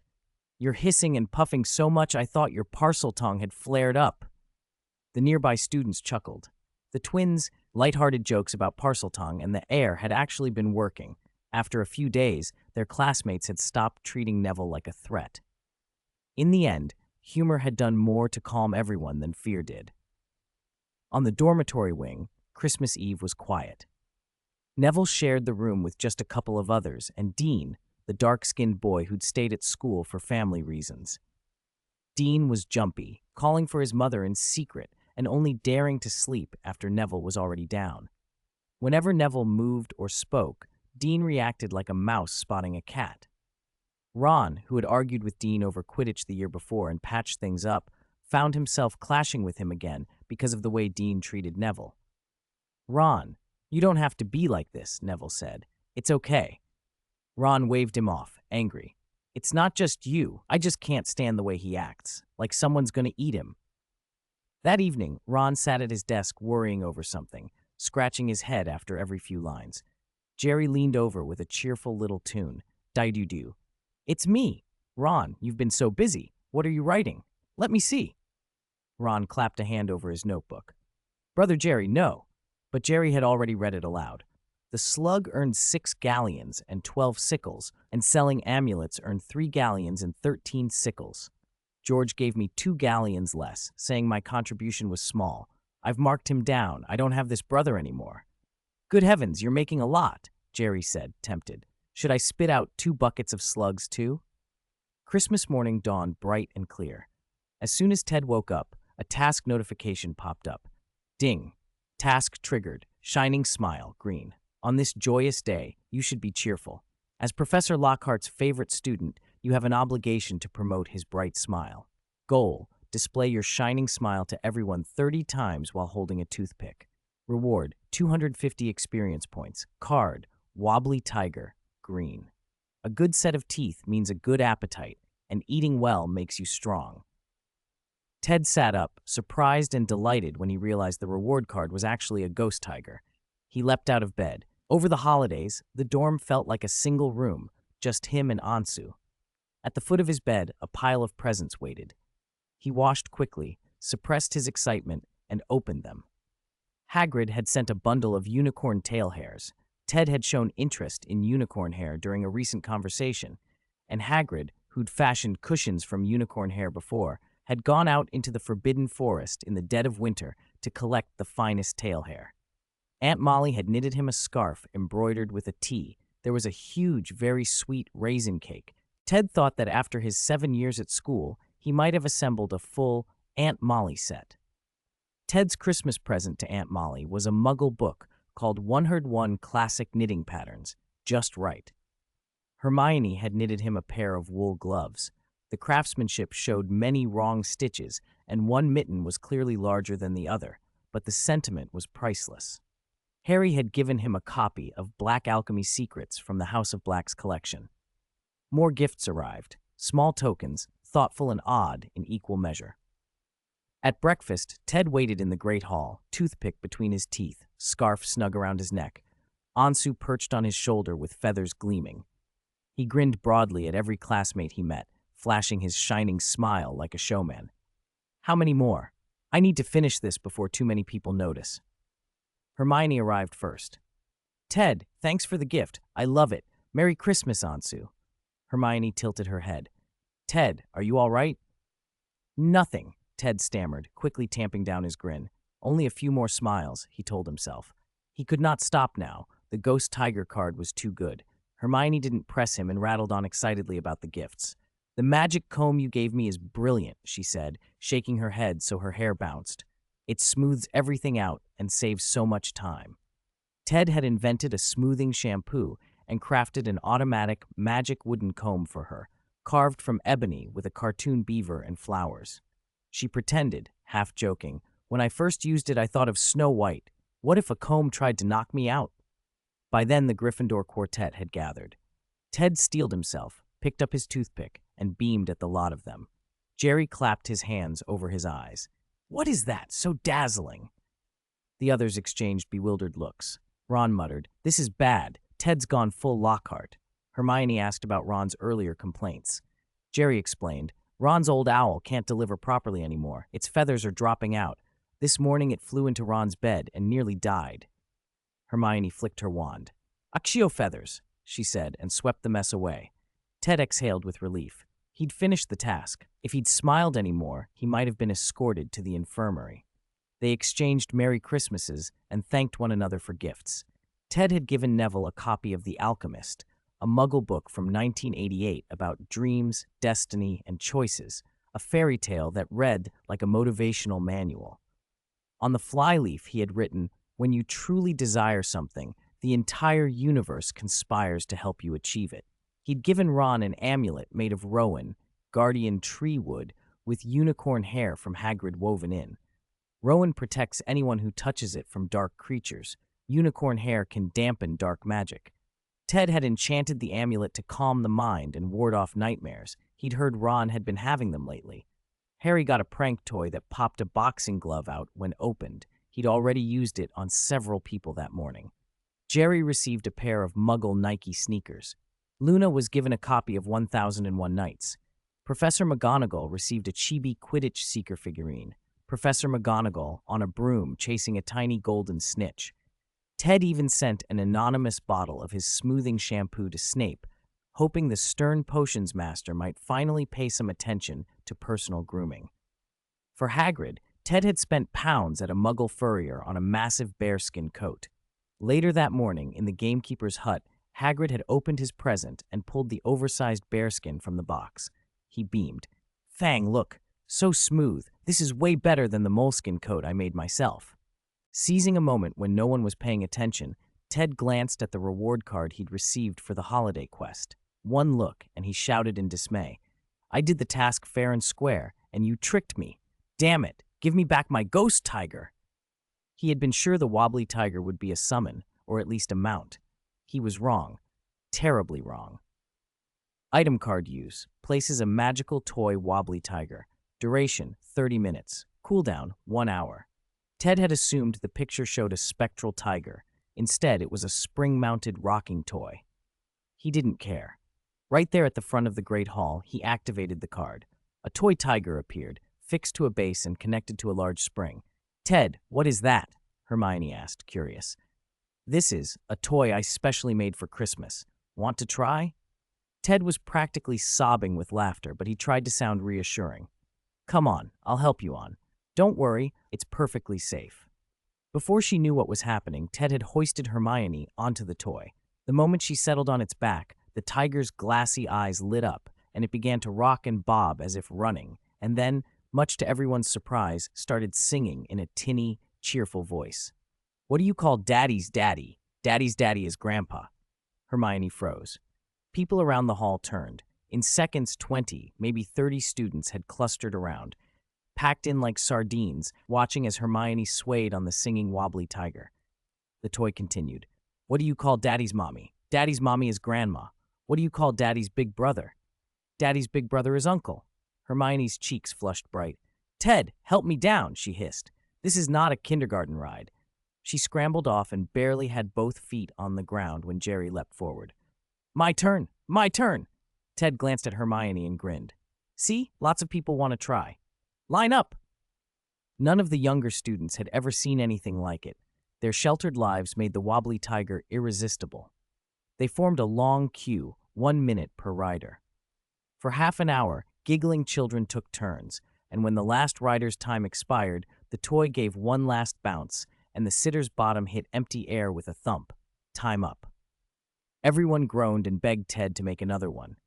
He promised he'd find time to let more of them have a go. The Christmas lunch was spectacular. The house elves even served something called the Hogwarts 18 Arhats platter roast turkey, and it was exquisite. After the feast, everyone headed to the group's secret base. Hermione double-checked the polyjuice potion she had brewed while Harry finalized the plan. After their afternoon tea, Operation Extract Information from Malfoy began. Harry and Jerry lured the ever-hungry Crabbe and Goyle with spiked cupcakes, then hauled them off by the scruff and dumped them in the lavatory. Neville and Jerry drank the polyjuice potion and transformed into Crabbe and Goyle. The change was odd and a little grotesque, as if their bodies were being reshaped like clay. When it finished, both of them inspected their new faces in the mirror and pinched at cheeks that weren't theirs. "My voice sounds awful," Neville complained. "We look ridiculous," Jerry said. "Don't dawdle, time's limited," Ted urged. They pulled on oversized robes and headed for the Slytherin common room. Being suddenly someone else made them clumsy. Jerry kept his composure, more or less, but Neville couldn't bend his legs properly and walked like a wooden puppet. Ted watched them go with a smirk and a half-song in his head, then thought better of it. "Now it's your turn, Hermione," he said, turning back. "Are you ready?" Hermione had locked herself in one of the small cubicles, refusing to come out. Earlier she'd said she felt a little off and told Neville and Jerry to go first. Harry got anxious. "Hermione, you okay? What happened?" "No, I'm fine," she called, voice sharp with panic. "Just come out." "We're your friends. Whatever it is, we'll face it together," Ted said softly. There was a pause behind the door. "Then promise you absolutely won't laugh," Hermione said. Ted and Harry promised. Ron piped up, half embarrassed and half eager. "Me too." The cubicle door opened slowly. A furry cat head stuck out. Hermione had become a cat girl. What she'd taken that night at the dueling club hadn't been human hair at all. It had been cat hair. Polyjuice potion couldn't turn someone fully into an animal. Hermione's body was mostly human, but her head had transformed into a cat's.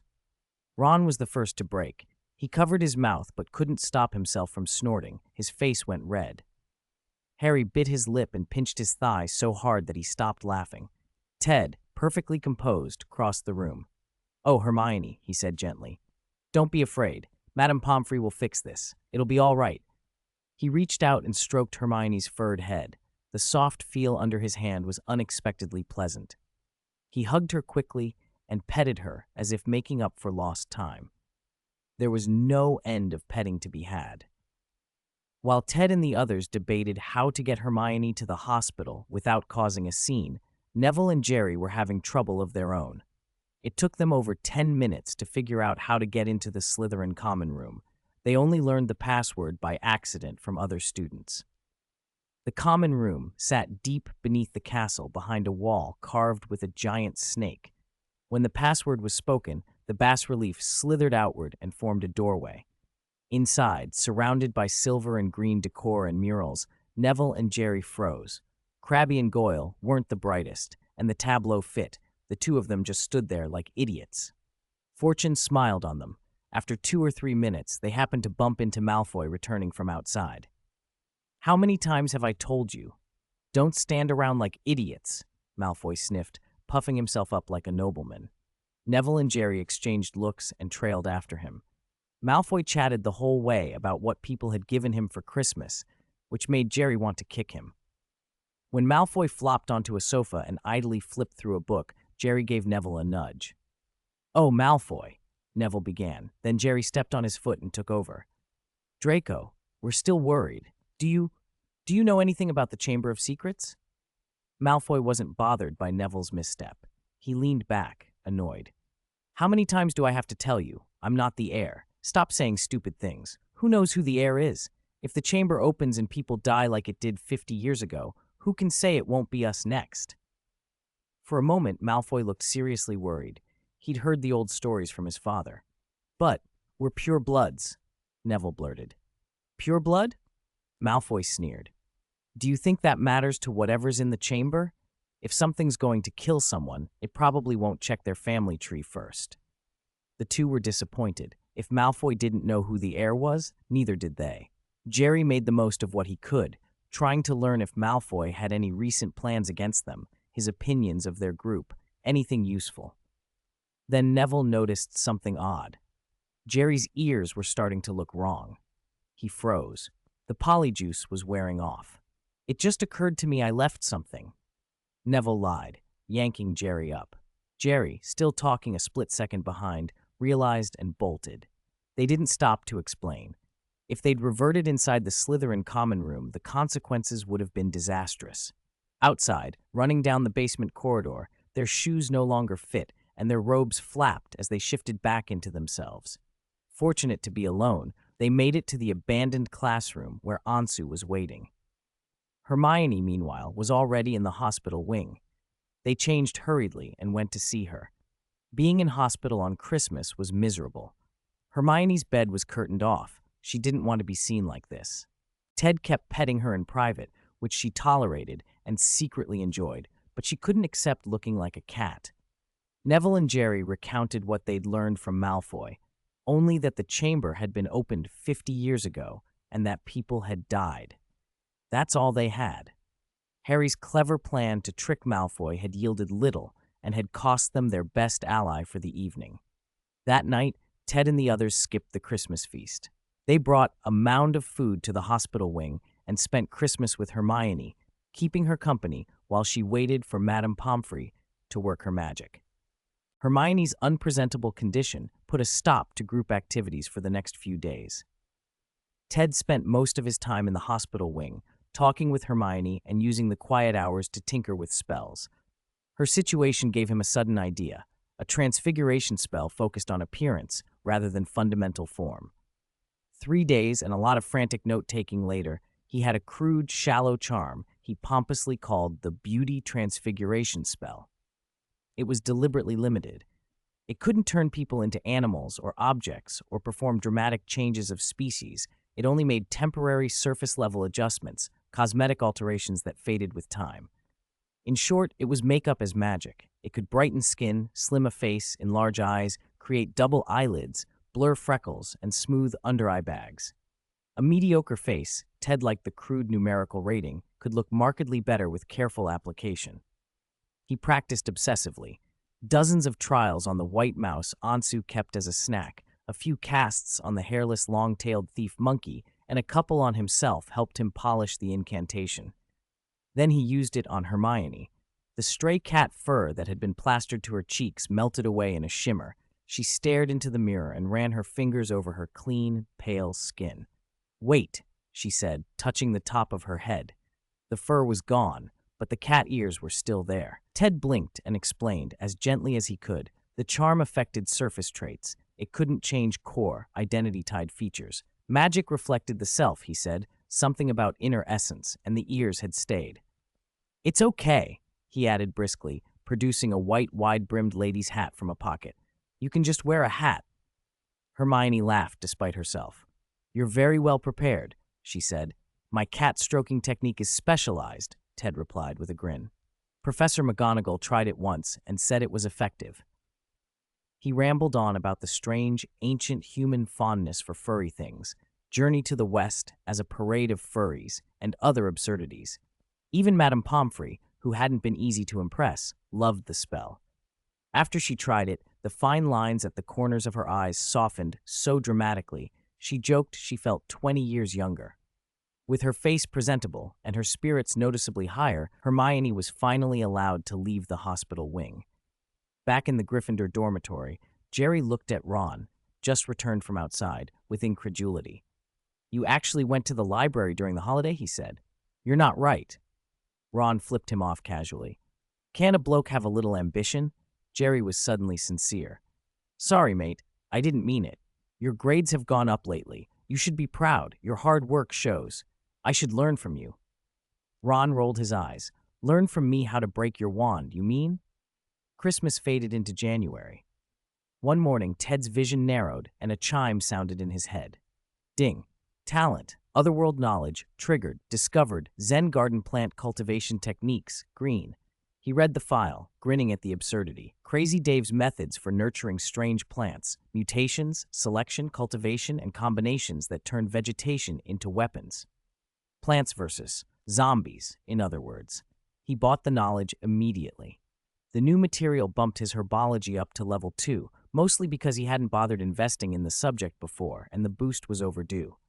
Ted felt the usual pinch of priorities. Spells, transfiguration, dark arts, alchemy. The list of things that demanded his attention was endless. He couldn't master everything alone. He could rely on Hermione for arcane theory, but for magical plants, he needed someone else, Neville. Ted wrapped the Crazy Dave notes into a thin, handwritten booklet and presented it to Neville under a plausible story about finding it in the Ravenclaw legacy. I know you're into herbology, he said. Take this. Try to make the seeds it describes. Neville flipped through the pages, face lighting up in a way that made it clear a door had opened.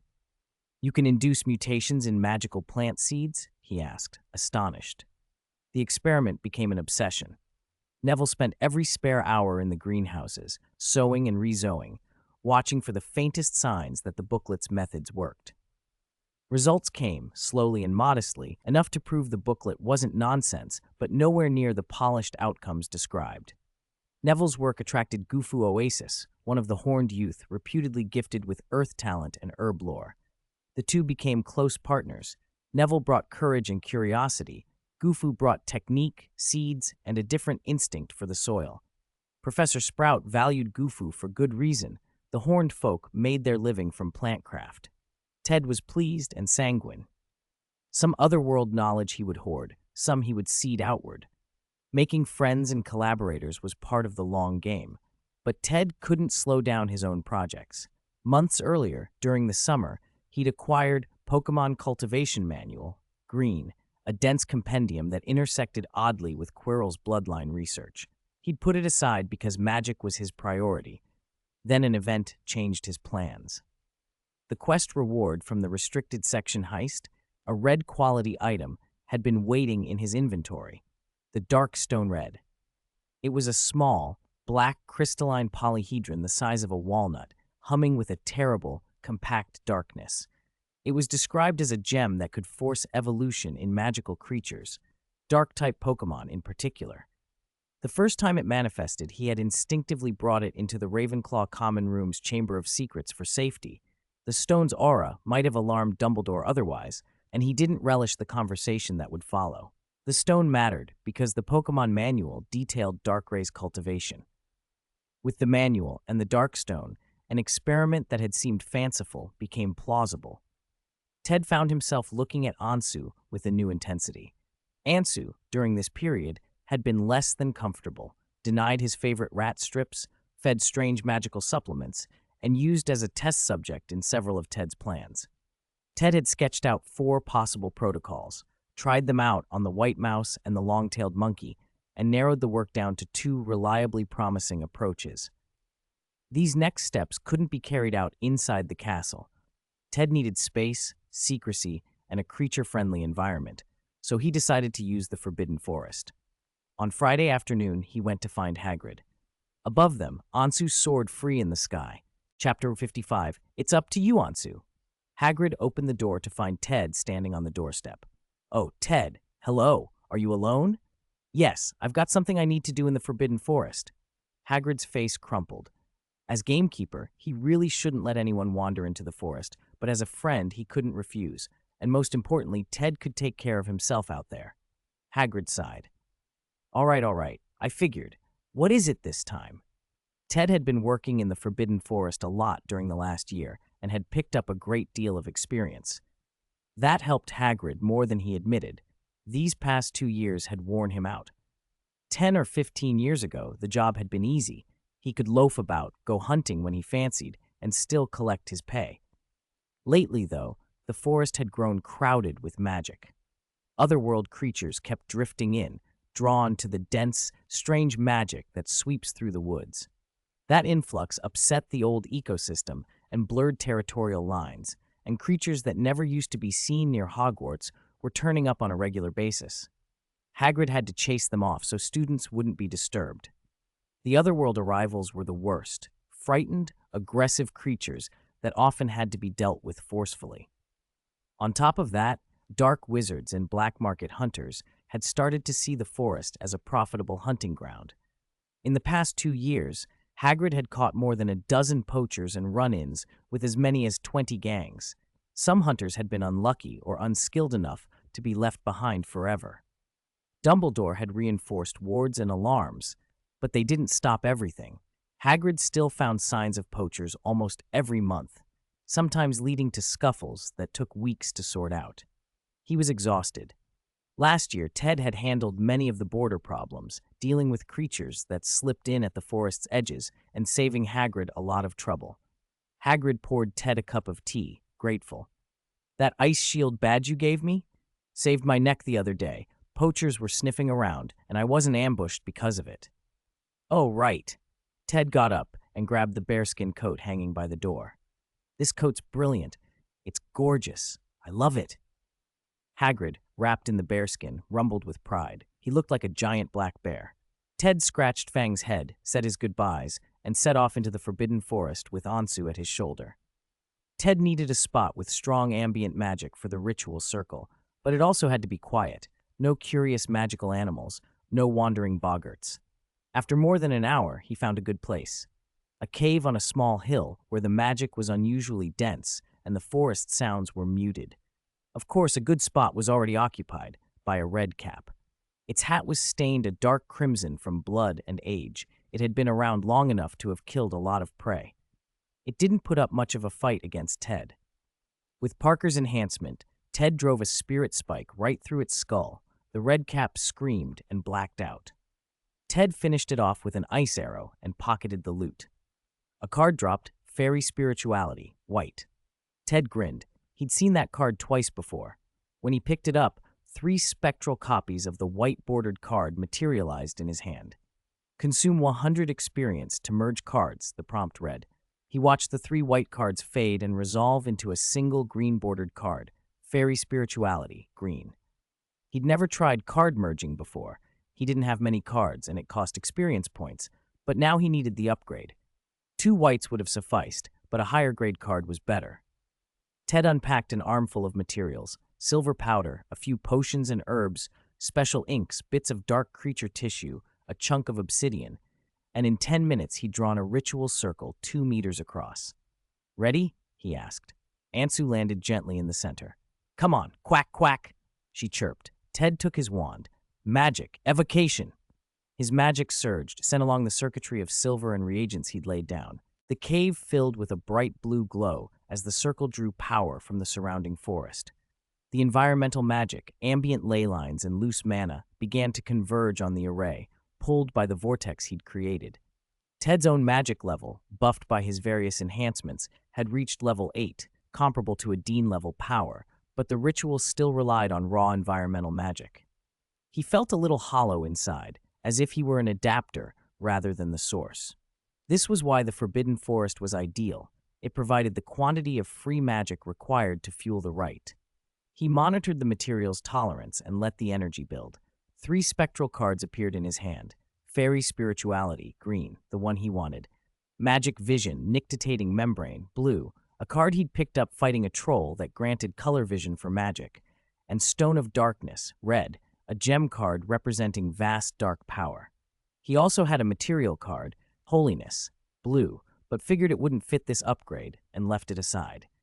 For a few tense seconds, the trees and leaves for hundreds of meters around shuddered, and distant magical animals lifted their heads as if listening. Then the surge reached the circle's limit, and Ted cut the ritual. The blue light in the center flared, then dimmed. Ansu spread her wings within the glow. Magic filigree shimmered across her feathers. When the light faded, she'd shifted back into her normal form, but the difference was unmistakable. "Ansu, you okay?" Ted asked. "Perfect. Quack, quack. I want to do it again," she said. "If you want to do it again, I'll go broke," Ted muttered. Ansu had upgraded Dark Raven, though Ted didn't know yet how that would change her abilities. Later in the library, Ted sifted through stacks on emotional magic. Books on the cheering charm and related charms were piled at his elbow. Tony Flitwick had taught the cheering charm in Charms yesterday. The spell itself wasn't hard to cast. The problem was control. Several talented students cast it successfully in class, but they couldn't control the intensity. Harry had used it on Ron. Ron laughed so hard he choked on his own snot and tears.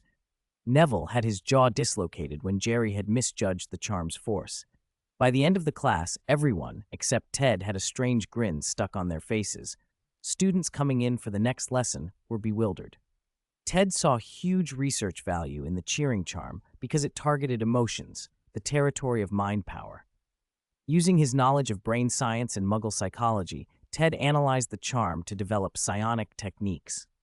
Endocrine chemicals, dopamine, serotonin, endorphins, act on the nervous system to shape emotion.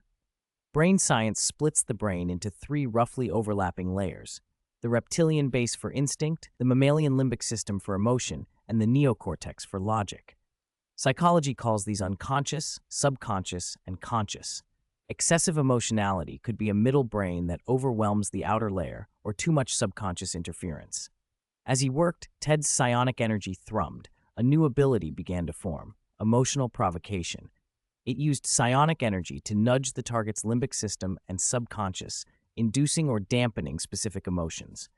He could sense the outlines of how to manipulate emotional states without direct physical interference. Thanks to tale number 6444 for the 100-point reward. 156. Another victim and a diary appear. Life after the New Year's term began was relatively peaceful. Madame Pomfrey had even cured Hermione's cat ears, which, in a way, disappointed the kids. There was less of a mystery to chase. At first, everyone was still talking about the Chamber of Secrets, but children's interest is short-lived. After a couple of weeks with no leads, they drifted away from it. Aside from Hermione visiting her roommate Clara in the hospital wing now and then, only Neville kept bringing up the mandrake in the greenhouse.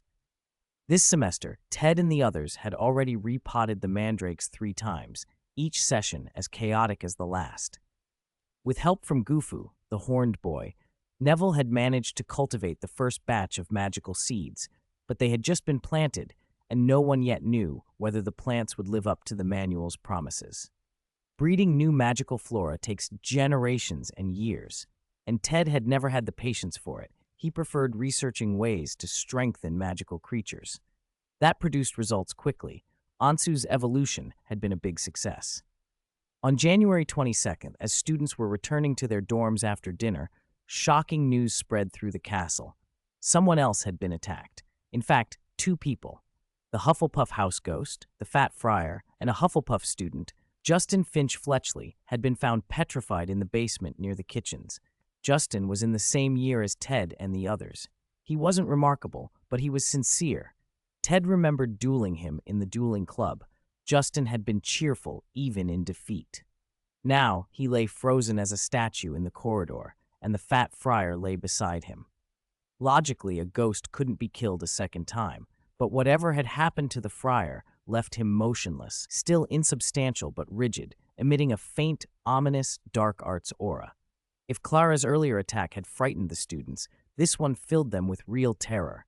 It meant the Chamber of Secrets was not an accident, that legend might be true, and that the heir intent on cleansing Hogwarts could really be real. Justin was Muggle-born. Worse, what kind of thing could petrify a ghost? All of this pointed eyes and suspicion back at Neville. At dinner, most of the Great Hall kept their distance. Only Ted and a small circle stayed within a few meters of Neville. People stared as if he were a monster, whispering behind his back. Neville, however, was steadier than Harry had been in the original story and had more friends. Ted and his 5 friends, the Weasley twins, Ginny and Luna, didn't care about the looks and kept talking to him. Still, the constant whispers stung. Neville tried not to show it, but he felt the pressure. That night, after going to wash his hands in the boys' bathroom, Neville heard a soft, almost coaxing voice. "Come here, come to me." Curious, he moved to the far windowsill and found an old leather diary. The cover was worn and cracked with age. For some reason, Neville felt an odd familiarity when he looked at it and picked it up to examine it. On the first page was a name, Tom Riddle. But when he opened it, there was nothing else, until he flipped to the back and found the address of a Muggle bookstore. Is he from a Muggle family? Neville wondered. Then he thought, no, this diary looked very old.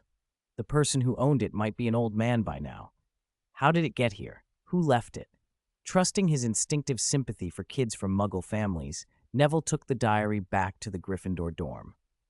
No one else was there. Ron and Jerry had gone to the kitchens to scrounge, and Dean and Seamus, unnerved by recent events and by Neville, stayed away until lights out.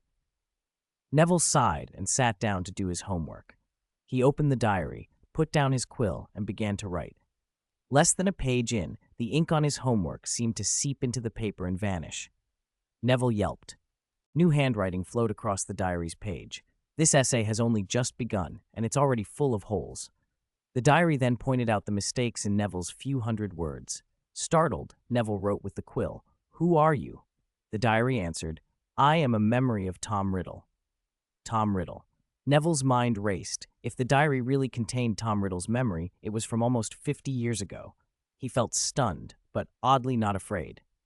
Over the next hours, Neville and the diary, Tom, corresponded.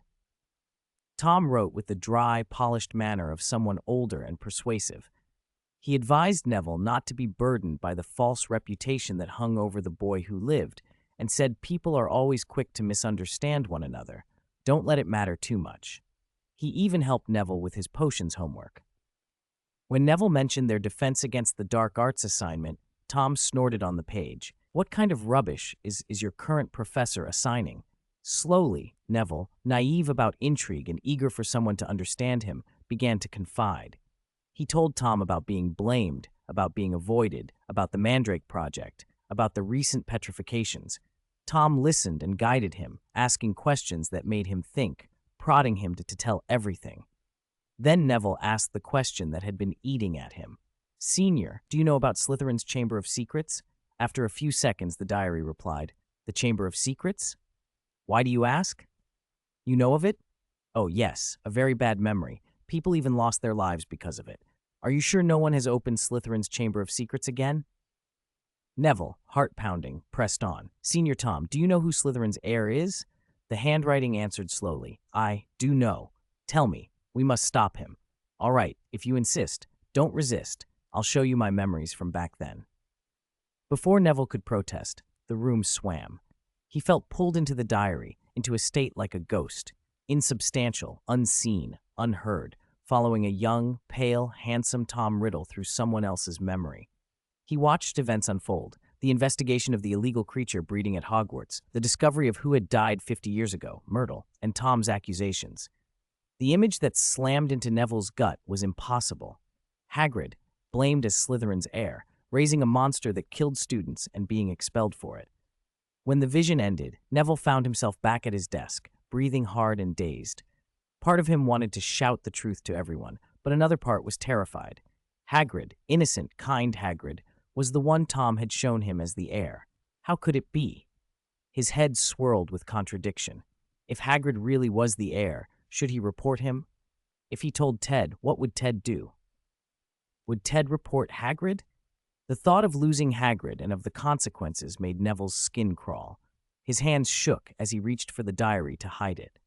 Just then, Ron and Jerry's laughter came from the dorm corridor. Panicked, Neville shoved the diary away and tried to compose himself. 157. February knowledge and diary lost again. Jerry and Ron walked in and found Neville flushed and sweating. They couldn't help but ask, "Neville, are you all right? Is it that hot in here?"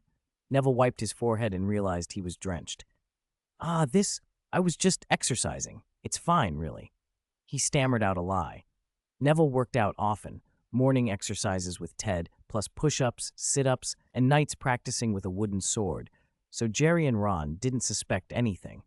Ron even reached into his arms and pulled out a big bag of food. "Ha ha, Neville, you should go check the kitchen. It's buzzing. Hidden dragons and crouching tigers everywhere, pots flying and fires roaring." Ron was unusually cheerful. Neville forced a smile and ate with them, but nothing registered on his tongue. That night he barely slept, tossing and turning, his head full of Hagrid and the images he'd seen in Tom Riddle's memory. He finally drifted off and had a nightmare. A mysterious door opening, Hagrid leading an undefinable monster out to pounce on the students. He woke before dawn, sweating, pulled Tom's diary from under his pillow, and began trying to question it about the Chamber of Secrets. Soon Jerry woke up, saw Neville hunched over the table and writing, and joked, "You're secretly working hard like Ron now? Are you trying to wear me out?" Ron, half asleep, heard his name and opened his eyes. "Who's calling me?" February arrived with a tiny ping in Ted's head. Talent, otherworld knowledge, gold, triggered. Discovered, Great Owlbear's method of magic nourishment, blue. The entry described a Tauren druid's research on magic nourishment, an obsession with the owlbear form. It required 550 experience to exchange. Magic nourishment? Ted frowned. As an old wower, he should have known that term.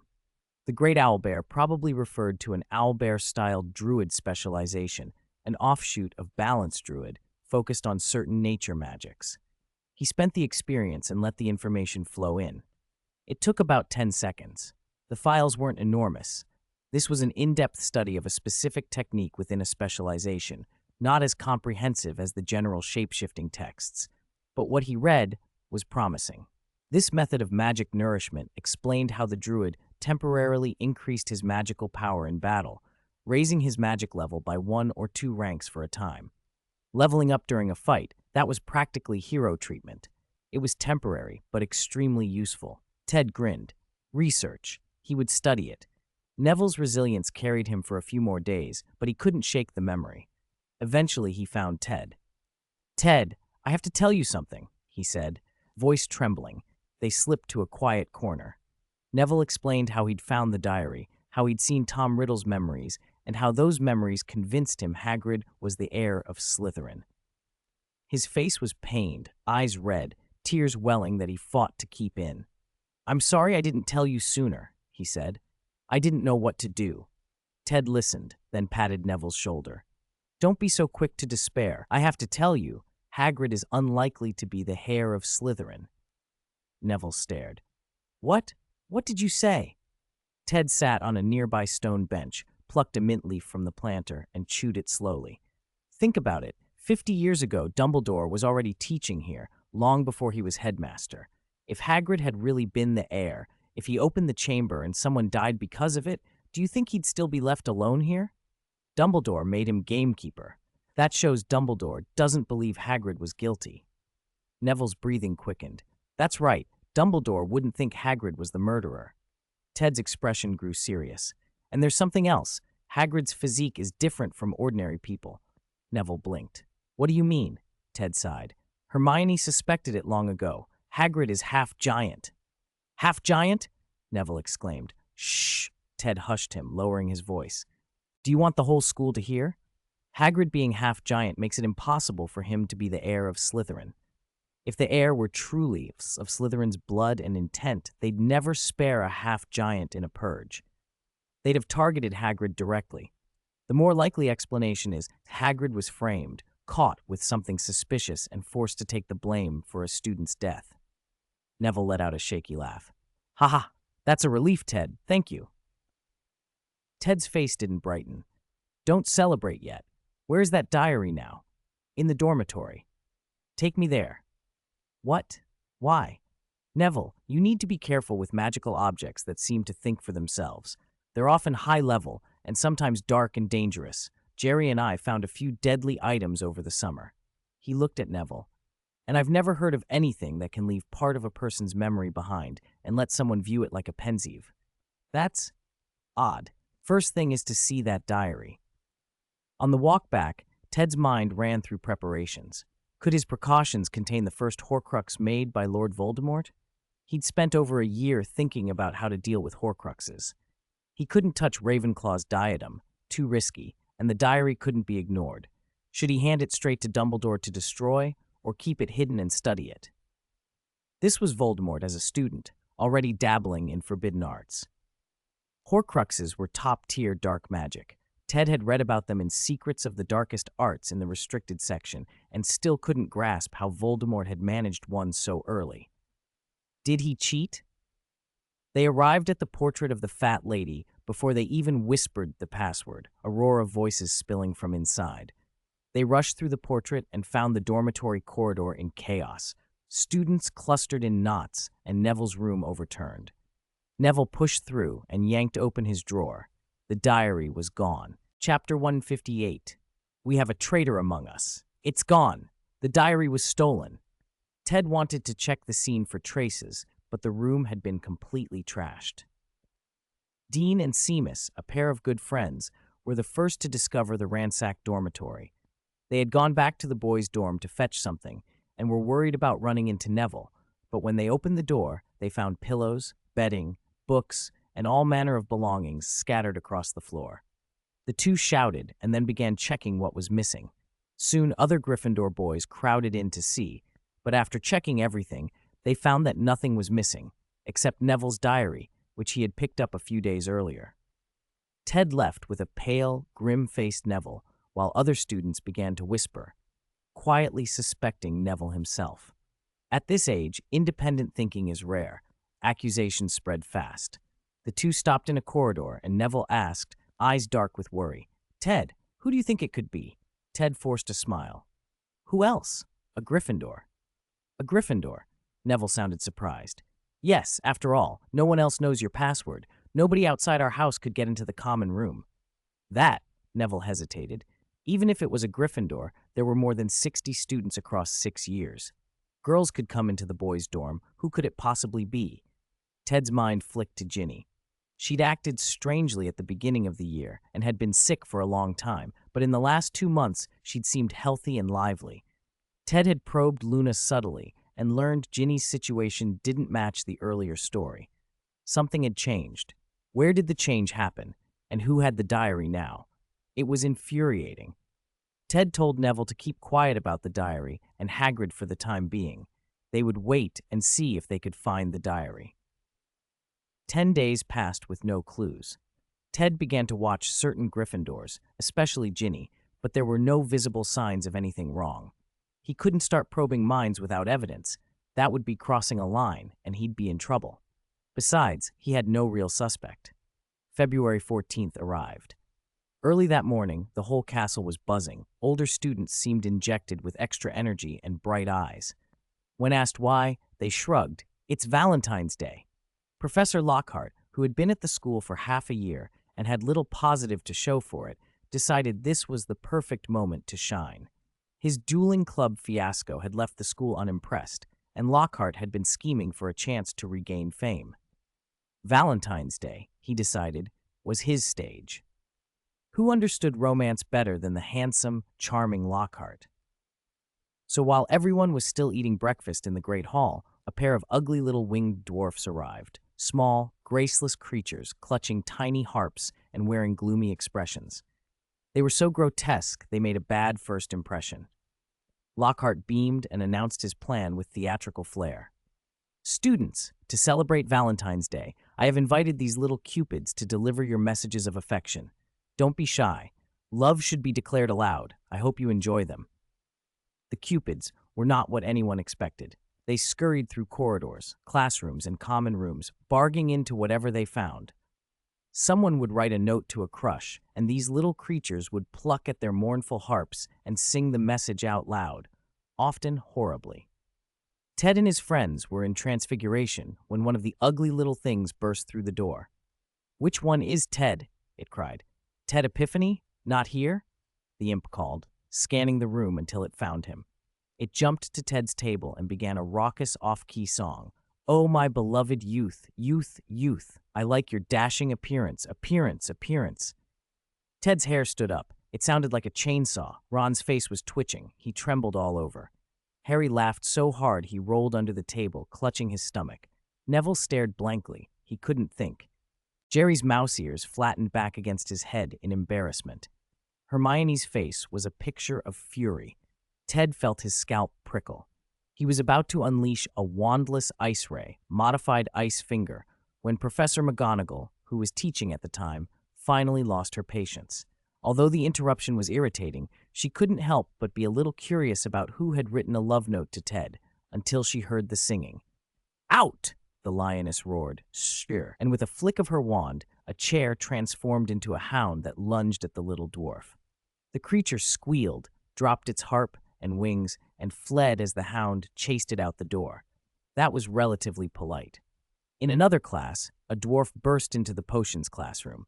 Before it could finish a single line, Snape blasted it with a spell, pinned it to the dungeon wall like a statue for 2 hours, and that was the end of its performance. The dwarf soon complained to Lockhart. The teachers were too rude. They cried, and they wanted more money. By the afternoon, most of the dwarf singing had been called off. The truth was simple. The creatures were unbearable. The students might have been ready to flirt, but this wasn't romance. It was torture. During lunch, many muttered curses at the dwarfs, and at Lockhart too. Jerry summed it up concisely. The higher a monkey climbs, the clearer its red backside shows. By afternoon, many of the younger students were staring at Ted. He wondered why they were all eyeing him, and then someone shouted, "Ted, aren't you going to sing?" "Come on, don't be shy today," Harry urged. Hermione looked at him with a hopeful expression. "Please sing a song." Yes, let us cleanse our ears after those dwarfs," Jerry added. "Sing one for us." Neville also chimed in from the side. "All right, then, wait until dinner," Ted agreed. At that moment, a notification chimed into his head. Task triggered, singing. Originally, he had no intention of stealing anyone's spotlight, but Lockhart had made a hash of the day, and everyone hoped Ted could restore the proper Valentine's atmosphere. He couldn't refuse. Goal: perform a song to lift everyone's spirits. Reward: 250 experience points. Card: heart-stirring grand fireworks. No choice. This was too generous to pass up. If there hadn't been a task, Ted would not have sung. Unexpectedly, under unanimous encouragement from his classmates, the task had been triggered. By dinner, it was common knowledge he would be performing. The hall filled early, as if for a concert. Even the house elves worried the meal might be starting ahead of schedule. After a modest feast, Ted took out his beloved old guitar. "Ahem," he said, and casually cast a sonorous charm on himself. "Students, since it's Valentine's Day, I'll sing a song to liven things up. I hope you like it." With a wave of his wand, the 2 middle rows of long tables slid to the sides, clearing a large space in the center of the great hall. He flicked his wand again, and a disco ball shot up and hung from the enchanted ceiling. Colored lights spun, bathing the hall in mood lighting. The students cheered. Ted's two-handed magic looked effortless. Most fifth years couldn't pull off what he did. Spell card usage, +2 charisma, lasts 30 minutes. Cooldown 12 hours. Ted strummed his guitar. A song, Under a Violet Moon, for everyone. Dancing to the feel of the drum. Leave this world behind. We'll have a drink and toast to ourselves. Under a violet moon. Tudor Rose, with her hair in curls, will make you turn and stare. Try to steal a kiss at the bridge, under a violet moon. Raise your hats and your glasses too. We will dance the whole night through. We're going back to a time we knew. As Ted sang, the music and lights in the great hall grew more and more psychedelic, and that stirring power returned. His voice seemed to burrow into people's ears, tugging at heartstrings, making everyone perk up, hum along, even move to the beat without thinking. Many clapped in time, feet tapped and bodies swayed. When the song reached its climax and he sang the refrain over and over, the joyful rhythm, accented by flashing, multicolored lights, prompted pairs of little wizards to link arms and start hopping and laughing in circles around the hall. For a moment, all worries vanished. There was only music in their ears and smiling faces before their eyes, as if the night were an endless feast of joy.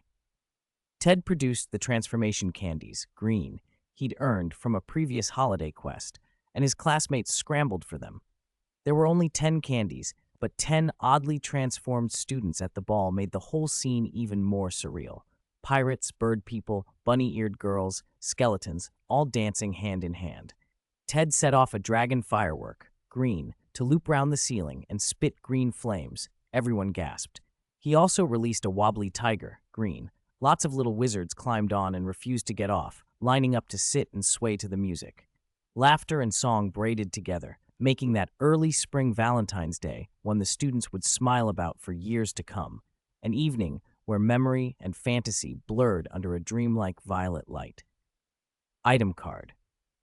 Releases fireworks that create a large pink heart display across a wide area. Everyone who sees it will experience a momentary heartthrob. Uses. Note, my dear, that is not love. Ted had thought these holiday quest reward cards were mostly for fun, but this one looked useful. It could only be used once, so it needed to be saved for the right moment. He imagined using it to make Dumbledore and Voldemort feel a mutual heartthrob in the middle of a duel, and shuddered at the mental image. Nope, that would be a disaster. In a way, that unusually ridiculous Valentine's Day was saved by Ted's small interventions. After that, Lockhart grew uncharacteristically quiet and caused no more trouble. Perhaps he'd simply accepted his fate. Lockhart muttered to himself, "They say small success comes from hype, big success from destiny. I must have Hogwarts' bad luck. Things never went well for me when I was a student. On Valentine's Day, I wrote myself hundreds of love letters hoping to become famous, but I was exposed and mocked for years. Now that I'm famous, I came back to reclaim my reputation and ride the boy who lived's fame. And what do I get? 9 turned intestines, and they weren't even properly cleaned. The boy who lived is worse than I thought, spending all his time in the greenhouse, covered in dirt. I'll muddle through these months and resign. Anyway, I hear no one ever serves a second term. Even if Dumbledore begs me, I won't stay." A new month came, and the students promptly forgot the bad things, petrification, nightmares, preferring instead to remember that unforgettable, dreamlike ball. Ding. Talent, otherworld knowledge. Triggered. Discovered. Otherworld reincarnated slime. Green. Otherworld reincarnated slime records the growth and evolution of a 2-dimensional otaku who reincarnated into another world as a slime. Requires 300 experience to exchange. A manual of slime cultivation. Ted grinned. "Give it here." He spent 300 experience, and a translucent blue slime, fist-sized at first, appeared in his mind. The manual showed how that slime rose over several years to lead a monster tribe, listing every evolution project. Useful, useless, successful, failed. Slimes were immensely malleable. The record was a goldmine of ideas for bloodline and creature modification, even areas Professor Quirrell hadn't explored. For Ted, it mostly expanded theoretical options rather than giving immediate benefits. He wasn't idle, though. His top priority was dealing with the basilisk. Don't look it in the eyes. It was worse than a sharing on. How to fight it? Ted had been working on glasses. With otherworld knowledge fragments, Overwatch Soldier 76 tactical goggles remains, green, the Azeroth Engineering shadow goggles blueprint, and his earlier tinkering, he was certain he could devise eyewear to resist the basilisk's gaze. If he failed, he'd have to ask Director Dumbledore for help. Going into the Chamber of Secrets unprepared was unthinkable. Judging by his progress, success was close. He only needed to consolidate the various designs, build a prototype, and test it. While Ted labored on the crucial item, his friends were busy in their own ways, especially Harry. She'd noticed something odd about Malfoy on Valentine's Day, so she put her invisibility cloak to use and stalked him for days. Finally, she acted. From behind a suit of armor in a corridor, she launched a jelly legs jinx that made Malfoy's legs go noodle soft. He collapsed, helpless, and worse for him, his usual cronies weren't nearby. Harry stepped out triumphant. When Malfoy recognized her, he actually breathed a sigh of relief. He'd grown used to being bullied by Harry. At least it was predictable. She didn't wait for questions and struck first. "Malfoy, you snuck into the girls' lavatory the other day. What were you up to?" Malfoy blinked, offended. "I didn't. How dare you accuse me? Out of nowhere." "You did." "I didn't." "You did. I saw you with my own eyes." I didn't." Malfoy's confidence wavered under Harry's righteous stare. For a moment he wondered if he had really done it. Impossible, he thought, but the doubt took root. Jerry, who had been roaming the castle at night as well, turned up at that moment. Seeing his two familiar acquaintances, he perked up. "Oh my, who would ambush our young Master Malfoy? Aren't you afraid he'll tell his father?" Malfoy sniffed. "You, humph." By then the jelly legs effect had worn off. Malfoy staggered upright and bolted, speed his only response. "I'll get my revenge." Harry curled her lip. "He ran away? How boring. He's changed. No fun anymore." Harry had once enjoyed teasing Malfoy with Sirius. It used to be fun. Lately, Draco had learned to take the punishment in silence, resigned and unresisting, which made tormenting him unsatisfying. Everyone had their own projects lately. Jerry prowled the castle for magical puzzles and secrets. Hermione, true to form, had already begun previewing third-year work and was deep into study. Neville had practically taken root in the greenhouse. The experimental seeds he and Gufu Oasis had been cultivating had sprouted, and he monitored their growth and effects constantly. Herbology had captured his full attention. That night in the dormitory, Neville excitedly told Jerry about a new discovery. "You know croton oil extract? It's a powerful laxative. One drop and someone will be stuck on the toilet for a day." Jerry's eyes widened. "I didn't know. Where do you get that?" Neville waved a hand and kept talking. "But if you mix croton oil extract with spotted chickpeas, the effect changes. The poor victim can't stop farting. It's continuous and potent."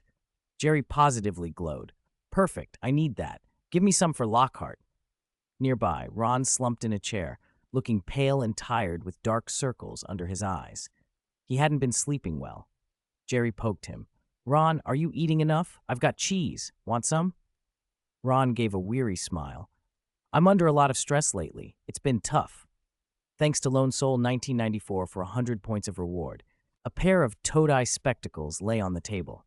They were the finished product of more than a month of work, the anti-death goggles. The lenses were obsidian refined through alchemy. The frames were bronze inlaid with silver and engraved with words like magic suppression, evil protection, and shadow barrier. Borrowing a trick from the Overwatch world, Ted had embedded a tiny silicon chip, refined from a grain of sand and engraved with minute magical sigils for auxiliary effects. He'd found ways to make exotic materials interact with magic, engraving patterns at roughly a 10,000 nanometer scale. He'd even used Taoist artifact refinement rites to bolster the enchantments.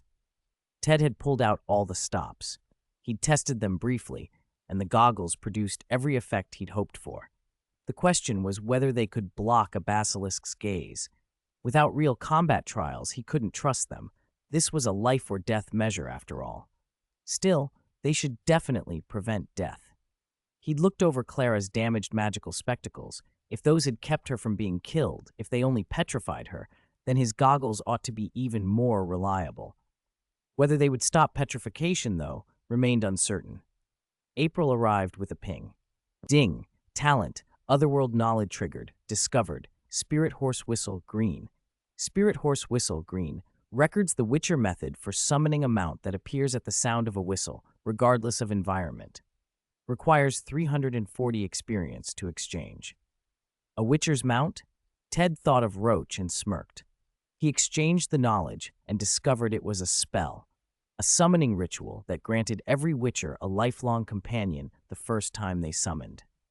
Whistle, and the mount appeared to carry them away. The ritual left plenty of room for modification. Witchers customized their summons to suit themselves. "There's a spell for this? Let's do it." Ted spent 3 days gathering materials around the school and waiting on a parcel from Diagon Alley.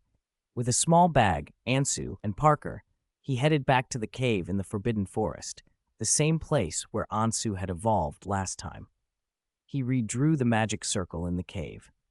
This one was mostly otherworld knowledge. Ted could only make out a few of the components. Witchers knew the ritual worked. They didn't always know why.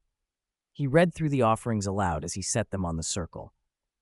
A white crystal steeped in spiritual energy, symbolizing mind and will. A knight's horseshoe from the Crusades for the faithful mounts of countless warriors. A hippogriff feather for wind and freedom. A strand of unicorn tail hair for purity and loyalty. A broken Roman one-handed sword for unyielding combat. A Ravenclaw crest for extraordinary wisdom. A Gryffindor crest for fearless courage. A Hufflepuff crest for resilience in hardship. 7 is a magical number. May the power of 7 bless us, he muttered. He checked his material card, holy, and called to his companions. Parker, Ansu, let's begin. The circle flared. Runes lit one by one. The offerings turned to light and rose into the glyphs. Ted began the chant in a voice that was part ritual, part theatrical. Your body entrusts my body. My destiny binds to my fate. Respond to the call of the circle. Obey this will. Answer me. I am the wise one who masters the knowledge of the heavens. I am the wizard who gathers all magic. Appear through the plane barrier, my loyal mount. Ted hadn't expected to get halfway through the incantation and feel a ridiculous flush of embarrassment. He couldn't stop now. Half a spell was worse than a bad one. He pushed through, cheeks burning. Ansu tucked his beak under his wing and tried not to grin. Parker, who was very much a living part of Ted's personality, was practically vibrating with excitement. Maybe that Chunibyo streak he'd inherited was contagious. When the chant finished, the circle exploded with pure white light. When the glare faded, a tall, large white horse stood in the cave, complete with reins, stirrups, and a saddle. The horse shook its mane, looked left and right, regarded the raven, eyed the amethystish Parker with his long legs, and finally fixed Ted with a stare. Then it spoke in a surprisingly formal tone. Ahem, I ask you, are you my master? Ted slapped himself lightly. The awkward phrasing of the incantation had produced a formal, slightly theatrical mount. A harsh caw cut through the cave. Ansu's expression said fool, and then Hagrid's booming voice came from the path outside. Hagrid, Ted called reflexively. Ted, you're in the forest again? Oh, what's this horse doing here? Ted gave his most ingratiating smile. I raised it. Well, I summoned it. There's no space in the castle, so I thought it could stay here with you. Hagrid patted his stomach. When did you raise a horse? Never mind. Small matter. I'll take care of it. Ted exhaled. Its name is Cabbage. The horse inclined its head. Hello, Hagrid. You can call me Brother Cabbage. Hagrid's jaw dropped. Magical creatures I ain't seen before. You're being cheeky, aren't you? Cabbage was no ordinary horse. Not only could he talk, he was mischievous. The moment he arrived, he tried to spar with Ansu, competing for the title of Ted's favorite pet. Big wings beat him soundly. Ansu even breathed a streak of black smoke that hung and swirled, temporarily obscuring everything, and used the cover to roughhouse Cabbage good and proper. But Cabbage wasn't all bluff. He also had an inexplicable talent for swordplay, holding a one-handed sword in his mouth with surprising dexterity. When he ran, he moved so fast he seemed to glide just above the grass, leaving no hoofprints. Clearly, he couldn't be brought into the castle, so Ted left Cabbage in Hagrid's care. Hagrid would be more than happy to look after him. The next day, Neville reported that several mandrakes had held a lively, noisy party in the third greenhouse, and Professor Sprout was pleased. The dance meant the plants had entered a semi-mature stage. Their above-ground leaves swayed, and their roots emitted strange, chittering sounds as if they were communicating. Mandrakes were high-level, magical plants, analogous to prized ginseng in the East, wrapped in legend. Medieval muggles had supposedly dried humanoid mandrake roots, soaked them in milk, and left them under a pregnant woman's bed to ensure a safe delivery, though how anyone had ever harvested a mandrake without killing themselves was a mystery. Pulling one proved fatal without the proper antidotes. It was good news all around. Clara and Justin had been saved, and even Filch's cat was fine. Neville then led Ted and the others to the small garden he and the horned boy Gufu had been cultivating to show off their first magical plant. It was an unassuming little mushroom, purple cap, yellow spots, nothing dramatic. It's called the scaredy shroom, Neville said, beaming. It's the first magical plant Gufu and I grew from the booklet Ted gave us. I think we got it to match the book. What does it do? Jerry asked, craning his neck. It hides underground when the sun's strong, Neville explained. Ted waved his hand and Ansu circled the greenhouse rafters. A shade spread across the glass and the light dimmed. The purple mushroom twitched and then shot up from the soil, its stalk already half a meter tall. Ron stared for a beat. There's something about that mushroom that looks familiar. Don't get too close, Neville warned. He hadn't finished when Ron leaned in out of curiosity. The scaredy shroom expelled a cloud of purple spores that blanketed Ron, and he immediately giggled. It's kind of sweet, he said, mouth going slack. His legs went jelly and he toppled backwards. Ted caught him before he hit the ground. Ron lay in his arms like an overcooked noodle. Neville scratched his head. We grew it from a puff shroom. Last time I slept for over an hour. Jerry muffled a laugh behind his hand. Ron's had insomnia, so this is probably good for him. Professor Sprout wants to publish our scaredy shroom cultivation in a magazine, Neville added happily. I think Ted deserves the credit, but he won't let me tell anyone about the booklet I got from him. Ted waved a hand away. Just grow me a sunflower later, and you'll be repaid. As the weather warmed, Easter approached. It was a short holiday, and there was a bigger matter looming. After the break, they had to register their third-year courses. Next year, they would be third years, and new electives would open up, choices that would shape their magical paths. Hermione fretted constantly. She wanted them all.